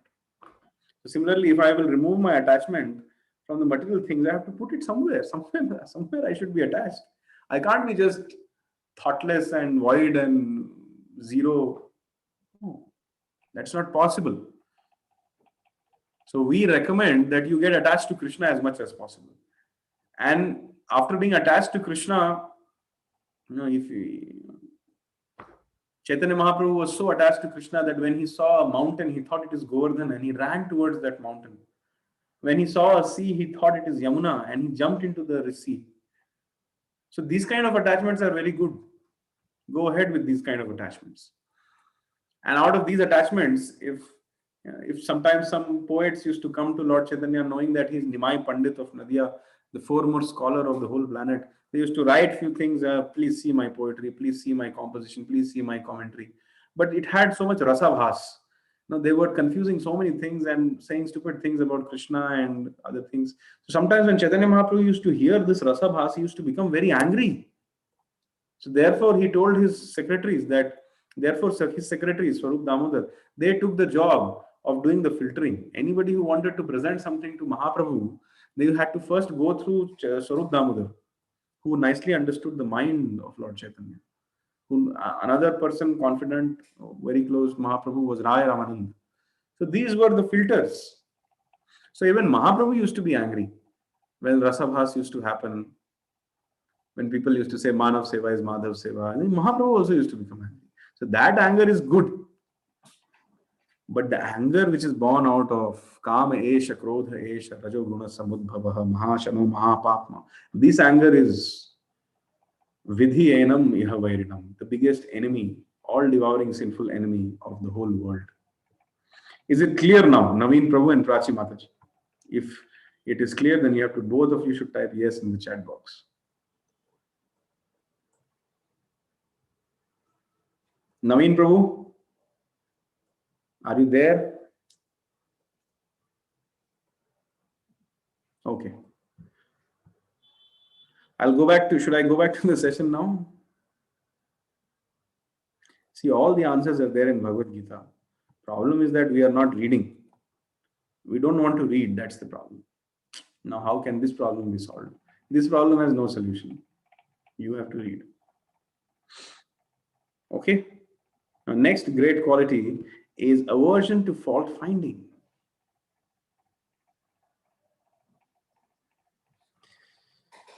One should not now all these things are very difficult to do. Even I am admitting it. I'm not saying that I am a Mahatma sitting here completely rid of fault finding. No, I'm in so many managerial positions. I have so many departments in our temple in my hand,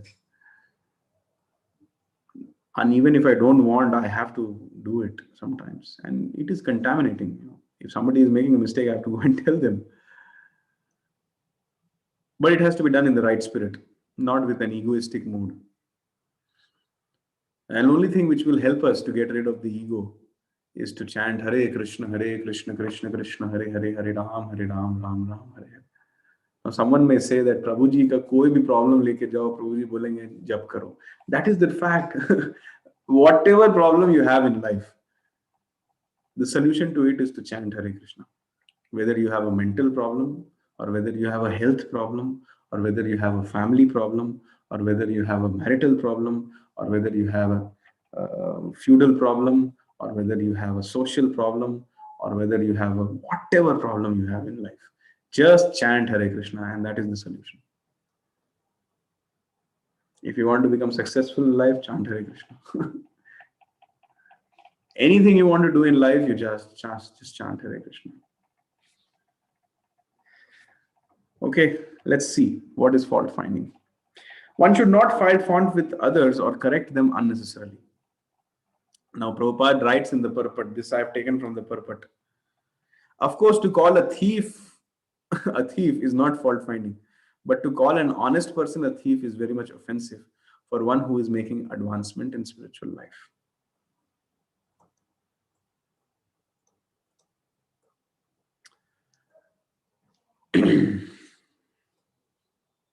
But the problem is that we get carried away, especially when we are in an authorized position. Generally, when we are correcting others, we should ask ourselves, am I the authority? Like a mother is the authority for the son, so she can correct, no problem. But in devotee circle, we see, oh, that devotee is not observing Ekadashi, this devotee is not chanting, this devotee is not coming for morning japa. So first we should ask, am I the authority of that person? If the answer is no, then I should not find faults. Simple, I should keep quiet, mind my own business. Second question which I should ask is like, if I'm not the authority, then who's the authority? Maybe I can go and tell the authority that, Prabhuji, I saw your student doing such and such thing. I felt that it was not proper. Can you kindly look into this situation? And then let the authority decide what to do, what not to do. We should not become the spiritual master of everybody. But the problem is most of the times we are like those flies, house fly. A house fly only sits on toilet or only sits on dustbin. But have you ever seen a bumblebee sitting on the toilet or the dustbin? No. The bumblebee only goes for the nectarian flowers. There are some poppy flowers which don't have smell. These days in Kali Yuga, every flower is poppy. These days, gone are those days when flowers used to have smell. I know this because in temple we need so many flowers on a daily basis. These flowers, they don't have smell only. So the bumblebees will never go and sit on those flowers because they have no nectar. So we have to be like those bumblebees. Ignore all the bad qualities. Kalera dosha nidhe rajan. Kalyuga is an ocean of faults. If you really go out to compare and start seeing, finding the faults, it is endless.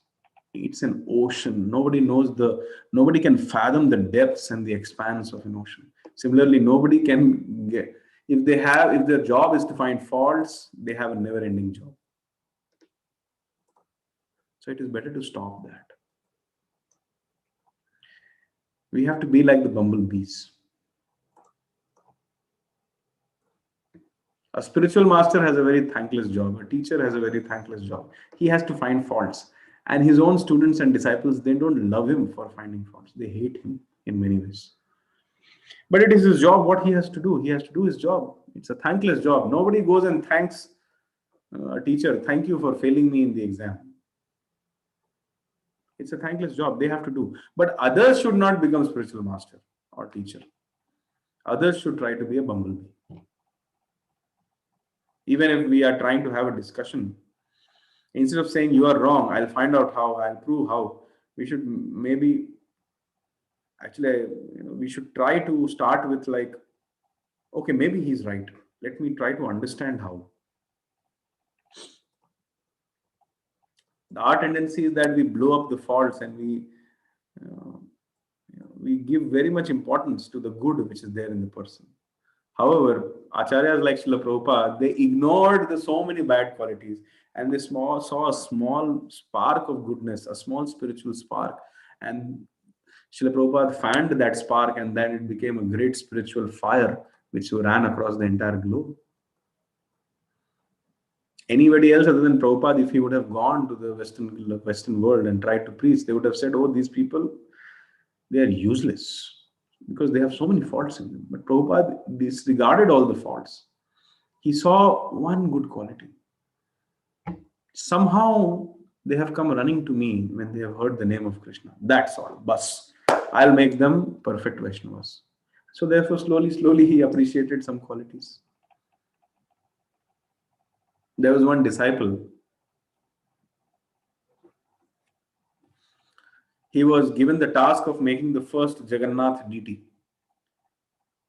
So he was smoking while making it. He had kept the cigarette box on the head of Jagannath, and with one cigarette in one hand, he had the necessary equipments by which he was carving the deity. So if any other so-called orthodox sannyasi or any other so-called temple leader, if they will see such a scene, they will throw that person out so that they will never allow that person again. But you know what Prabhupada did? He said, oh wow, you're multitasking. You're smoking also and you're making the deity also. I really like the way you have the way to do multitasking. That means you have much more ability. That means you can make this deity even more better, provided you put your full focus here. I have a small request. Just wash your hands and wash your hands and continue this job, this service, and don't let this cigarette and don't let this pack of cigarette come between you and Krishna. So in a very, very nice way, he gave the message also. He spoke the truth and it was palatable and it was beneficial and it was non-agitating also. And the disciple understood. And then he gave up smoking. And then he made the first most beautiful deity of Jagannath in the Western world. So this is how an Acharya works. That is why nobody can understand the mood of a Vaishnava. Vaishnaver Kriya Mudrana Vighena Vijay. An Acharya or a great devotee, what he is doing, why is he doing, nobody understands. That is why these devotees, they are beyond the Vedic rules and regulations also. So we should not find small fault and blow it up. If we fan the spark in people, if we fan the spark of goodness or the spiritual spark in people, then these people will become great personalities. They will become world acharyas. In fact, A person who is accustomed to see good is naturally always peaceful, whereas a person who is constantly fault finding is so miserable in his own self. I'm saying from personal experience. So we should learn to see good. Imagine if Krishna were to catch our faults. Some religions, they portray a picture of God, that God is sitting in the heaven just to see what mistake someone is doing and punish them, send them to hell. No, God is not like that. God is Karuna Sindhu. Hey Krishna, Karuna Sindhu, Deen Bandhu, Jagatpate, Gopesha, Gopika Kanta, Radha Kanta Namostate. Imagine how many mistakes we do on a daily basis in our chanting, how many mistakes we do in our deity worship, how many mistakes we do in the behavior with other devotees, how many mistakes we do, like unlimited number of mistakes we are doing, not just in our spiritual life, but in our material life also. Imagine if Krishna really starts taking count of these mistakes, we will be annihilated, we will be lost forever. If Krishna is so patient with us and if he's ready to ignore everything and just wait for that day, when will this living entity look towards me and start chanting my name and worship me, then why shouldn't we be? When the Supreme Personality of Godhead, who is the supreme authority, he's the only person who has the right to become angry actually. If he is not becoming angry and if he is not finding fault, then why should we? So next time when we are losing our patience with someone, seeing the faults in them, we should try to remember how much patient Krishna has been with me since many, many lifetimes. Okay? And I think forgiveness, cleanliness, two more qualities are left. We'll cover this. And in the next session, we will go for demoniac qualities. Demoniac qualities is very interesting because all of us will be able to relate to it while discussion also. Okay, forgiveness. A light-hearted devotee never holds things in his heart. However, a Kshatriya whose duty is to punish miscreants may sometimes show forgiveness and excuse minor offenses.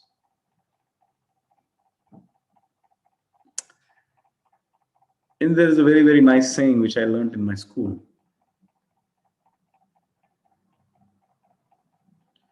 Anger or not forgiving someone is like holding a hot potato in your hand. So that potato is burning your hand only. So until we hold a grudge against someone, we will not be able to progress in Krishna consciousness. Please take it from me. If we have offended some devotee,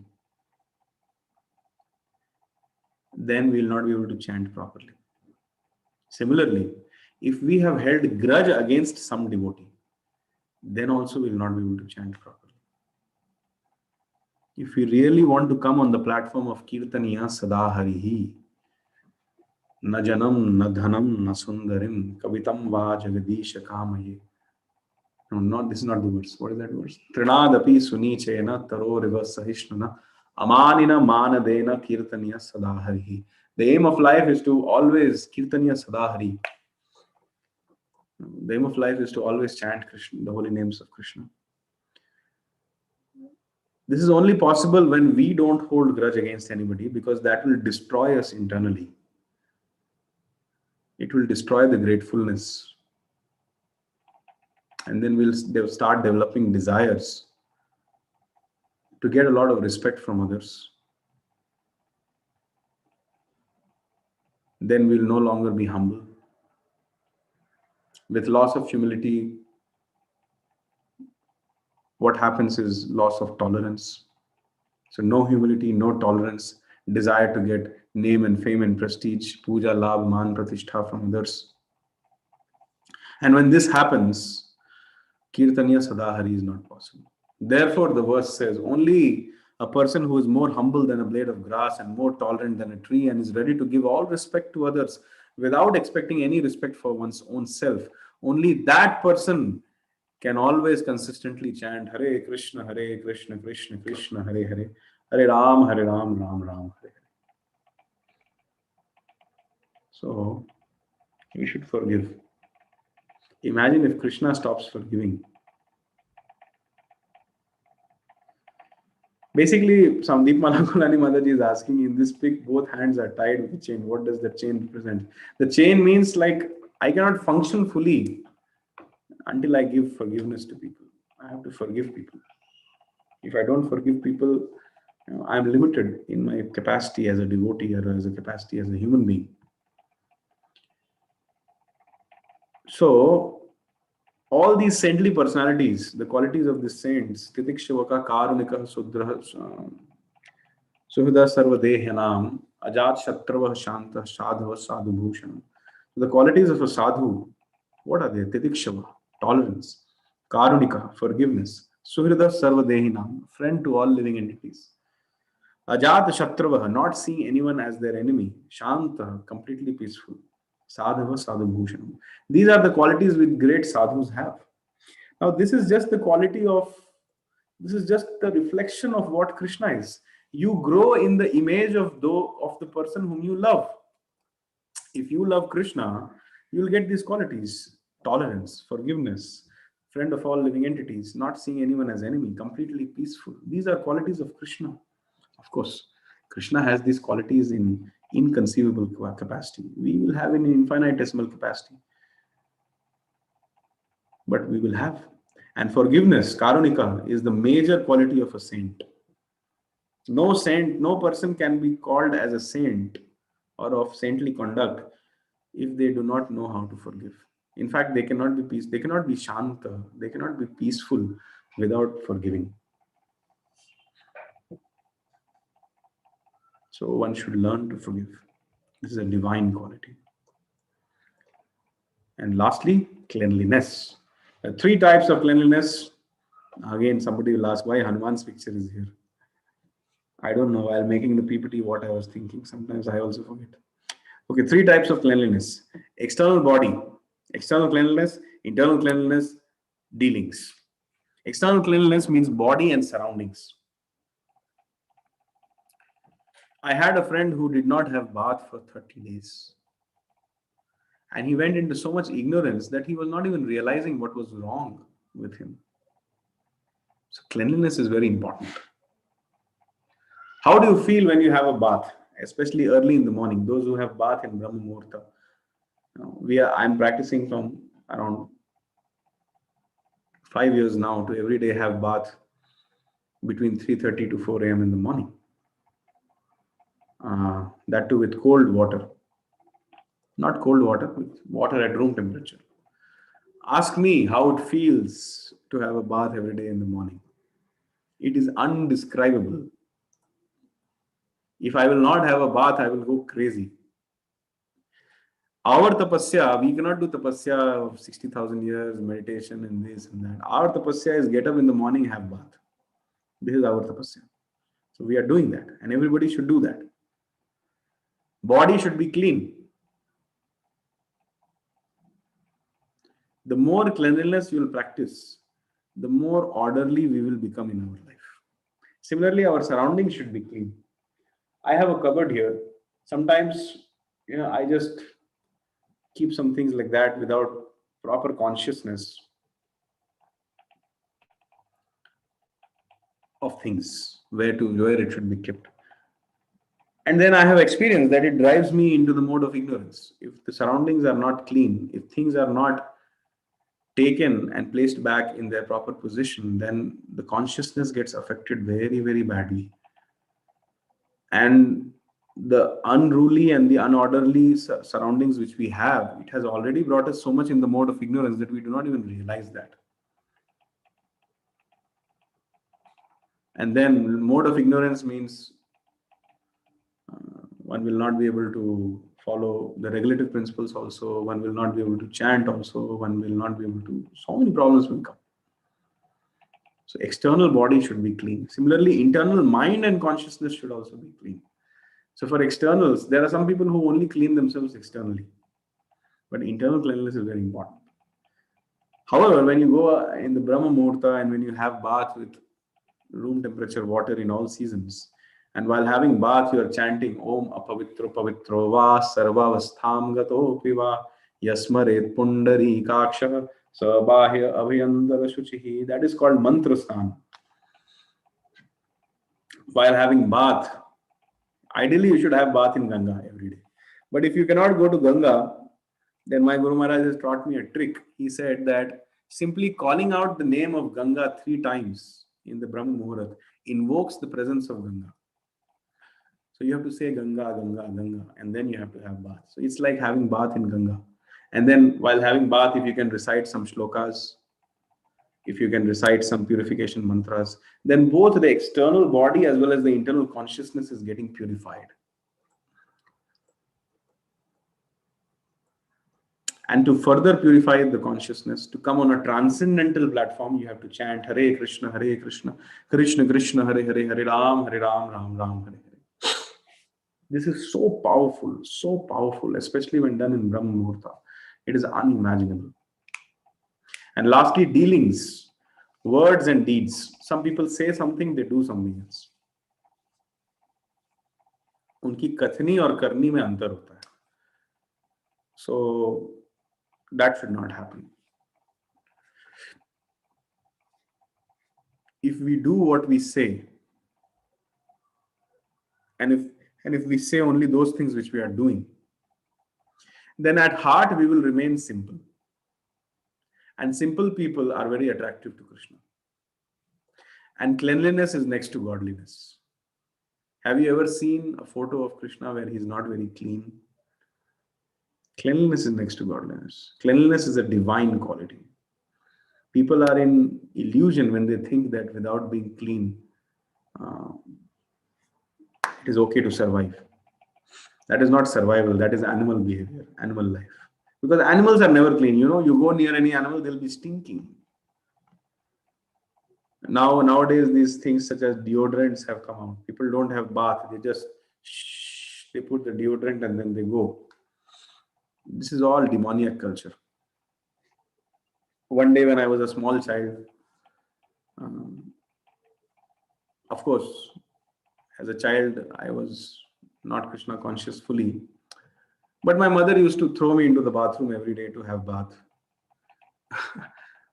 I'm very embarrassed to say these things. Some days I used to just start the shower and the water would be falling and I would be standing on the other corner of the bathroom, not letting the water fall on my hair, body. And after that, just I will wet my hair and I will come out just to fool my mother that I've had bath. Some days I had done that. And obviously, because of not having bath, my body was smelling. So I used to put deodorant and go to school. So there was one friend of mine. She came and told me, why this deodorant smell is coming from you? I said, because I'm putting deodorant, that's why it's coming. So she said, only those people who don't have bath and only those people who are Rakshas, they put this deodorant. At that time, I told her, you are an idiot, get lost. But now when I'm explaining this concept to you, somehow that childhood memory is coming to me. How right she was. Putting deodorant is demoniac. Not having bath is demoniac. And those who don't have bath every day, they are demons. So please don't give any excuse. Have bath every day. Chant Hare Krishna every day. With this, we come an end to today's discussion. If there are any questions or comments, they are welcome.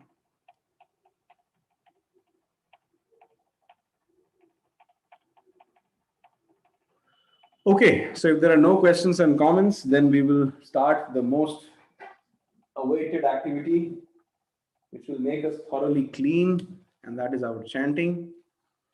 The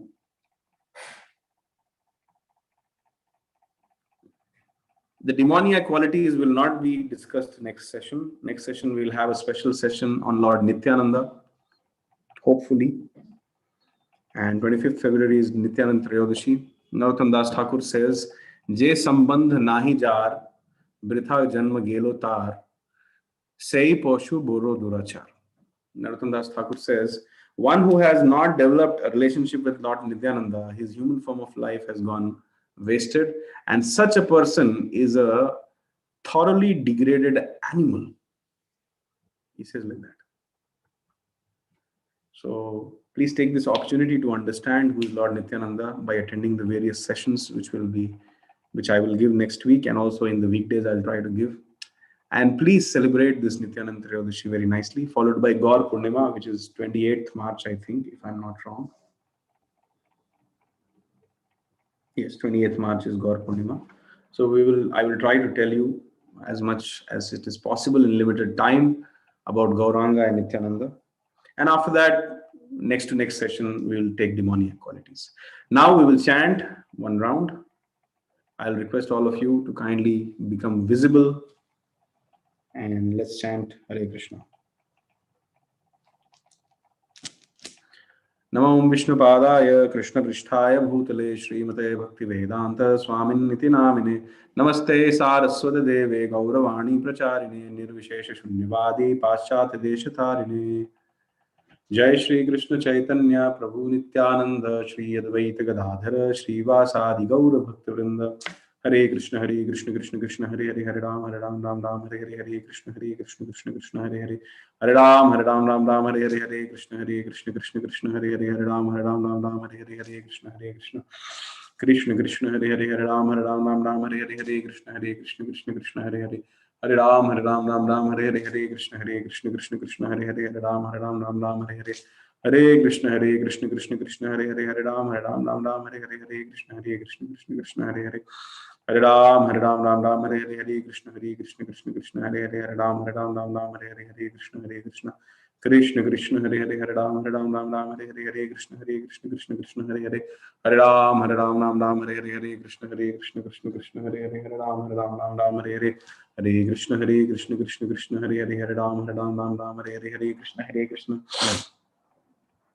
Krishna Hare Hare Hare Ram Hare Hare Hare Krishna Krishna Hare Hare Hare Ram Hare Hare Krishna Krishna Hare Hare Hare Ram Hare Hare Krishna Krishna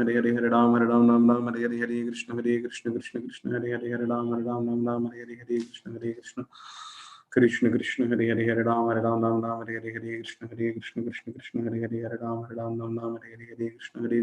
Hare Krishna Krishna Hare Hare Hare Ram Hare Hare Hare Krishna Krishna Hare Hare Hare Ram Hare Hare Hare Krishna Krishna Hare Hare Hare Ram Hare Hare Krishna Krishna Hare Hare Hare Ram Hare Hare Krishna Krishna Hare Hare Hare Ram Hare Hare Hare Krishna Krishna Hare Hare Hare Ram Hare Hare Krishna Hare Hare Hare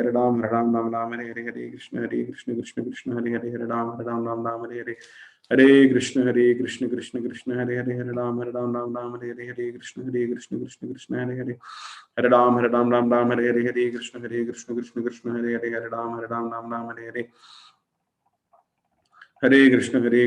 Krishna Krishna Hare Hare Hare Ram Hare Hare Hare Krishna Krishna Hare Hare Hare Ram Hare Hare Krishna Krishna Hare Hare Hare Ram Hare Hare Hare Krishna Krishna Hare Hare Hare Ram Hare Hare Krishna Hare Hare Hare Ram Hare Hare Krishna Krishna Hare Hare Hare Ram Hare Hare Krishna Krishna Hare Hare Hare Ram Hare Hare Krishna Hare Hare Hare Ram Hare Hare Krishna Krishna Hare Hare Hare Ram Hare Hare Krishna Krishna Hare Hare Hare Ram Hare Hare Krishna Krishna Hare Hare Hare Ram Hare Hare Krishna Hare Hare Hare Ram Hare Hare Krishna Hare Hare Hare Ram Hare Hare Hare Krishna Krishna Hare Hare Hare Ram Hare Hare Krishna Hare Hare Hare Ram Hare Hare Krishna Krishna Hare Hare Hare Ram Hare Hare Krishna Hare Hare Hare Ram Hare Hare Krishna Hare Hare Hare Ram Hare Hare Krishna Krishna Hare Hare Hare Ram Hare Hare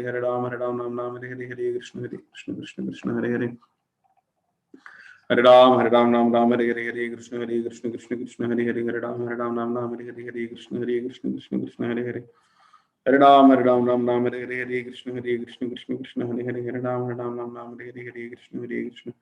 Hare Hare Krishna Hare Hare Hare Ram Hare Hare Krishna Hare Hare Hare Ram Hare Hare Krishna Hare Hare Hare Ram Hare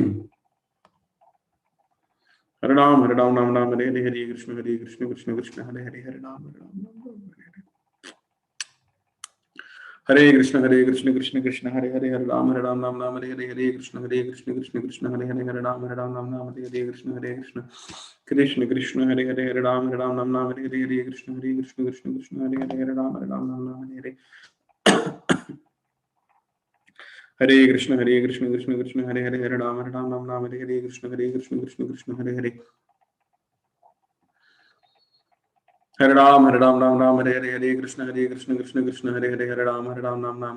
Hare Krishna Krishna Hare Hare Hare Ram Ram Hare Hare Krishna Krishna Hare Hare Hare Ram Ram Hare Hare Krishna Krishna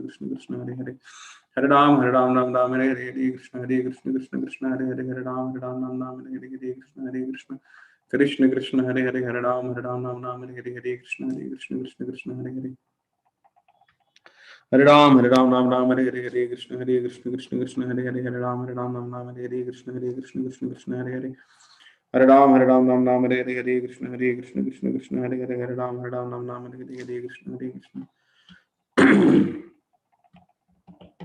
Ram Hare Hare Krishna Krishna Hare Hare Hare Ram Hare Hare Krishna Krishna Hare Hare Hare Ram Hare Hare Krishna Krishna Hare Hare Hare Ram Hare Hare Krishna Hare Hare Hare Ram Hare Hare Krishna Krishna Hare Hare Hare Ram Hare Hare Krishna Hare Hare Hare Ram Hare Hare Krishna Hare Hare Hare Ram Hare Hare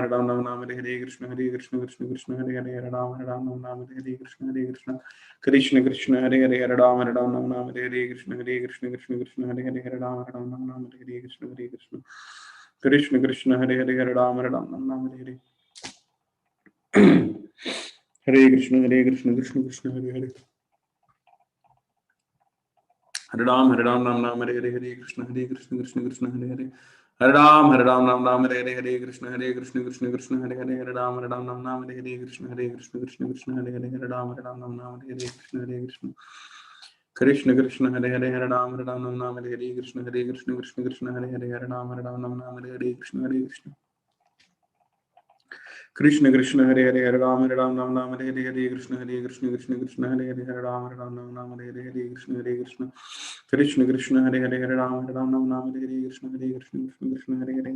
Hare Hare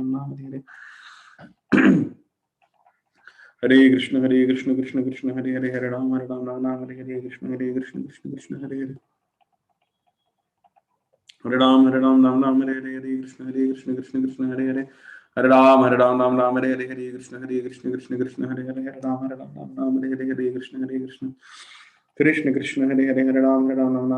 Hare Hare Hare Ram Hare Hare Krishna Hare Hare Hare Ram Hare Hare Krishna Hare Hare Hare Ram Hare Hare Krishna Hare Hare Hare Ram Hare Hare Krishna Hare Hare Hare Ram Hare Hare Krishna Hare Hare Hare Ram Hare Hare Krishna Hare Hare Ram Hare Hare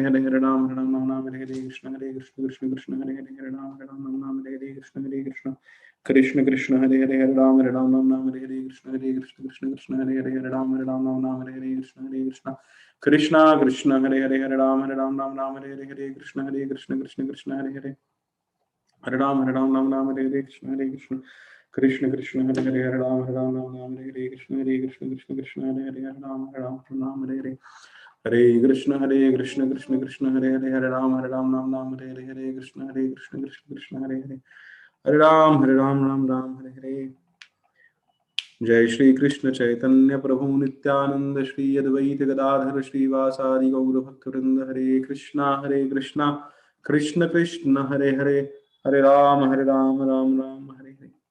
Thank you very much for so patiently trying to understand the divine qualities. There is still more, as I have said already. I have covered only a small portion. If you read this 16.1 to 3, long purport Srila Prabhupada has written, each quality being explained very nicely. Please go and read that. Today's homework is very small homework. 16.1 to 3, only 3 verses you have to read. Please do that. Also, now we see that we have little small number of people, but sincere people. I see some students have become stabilized.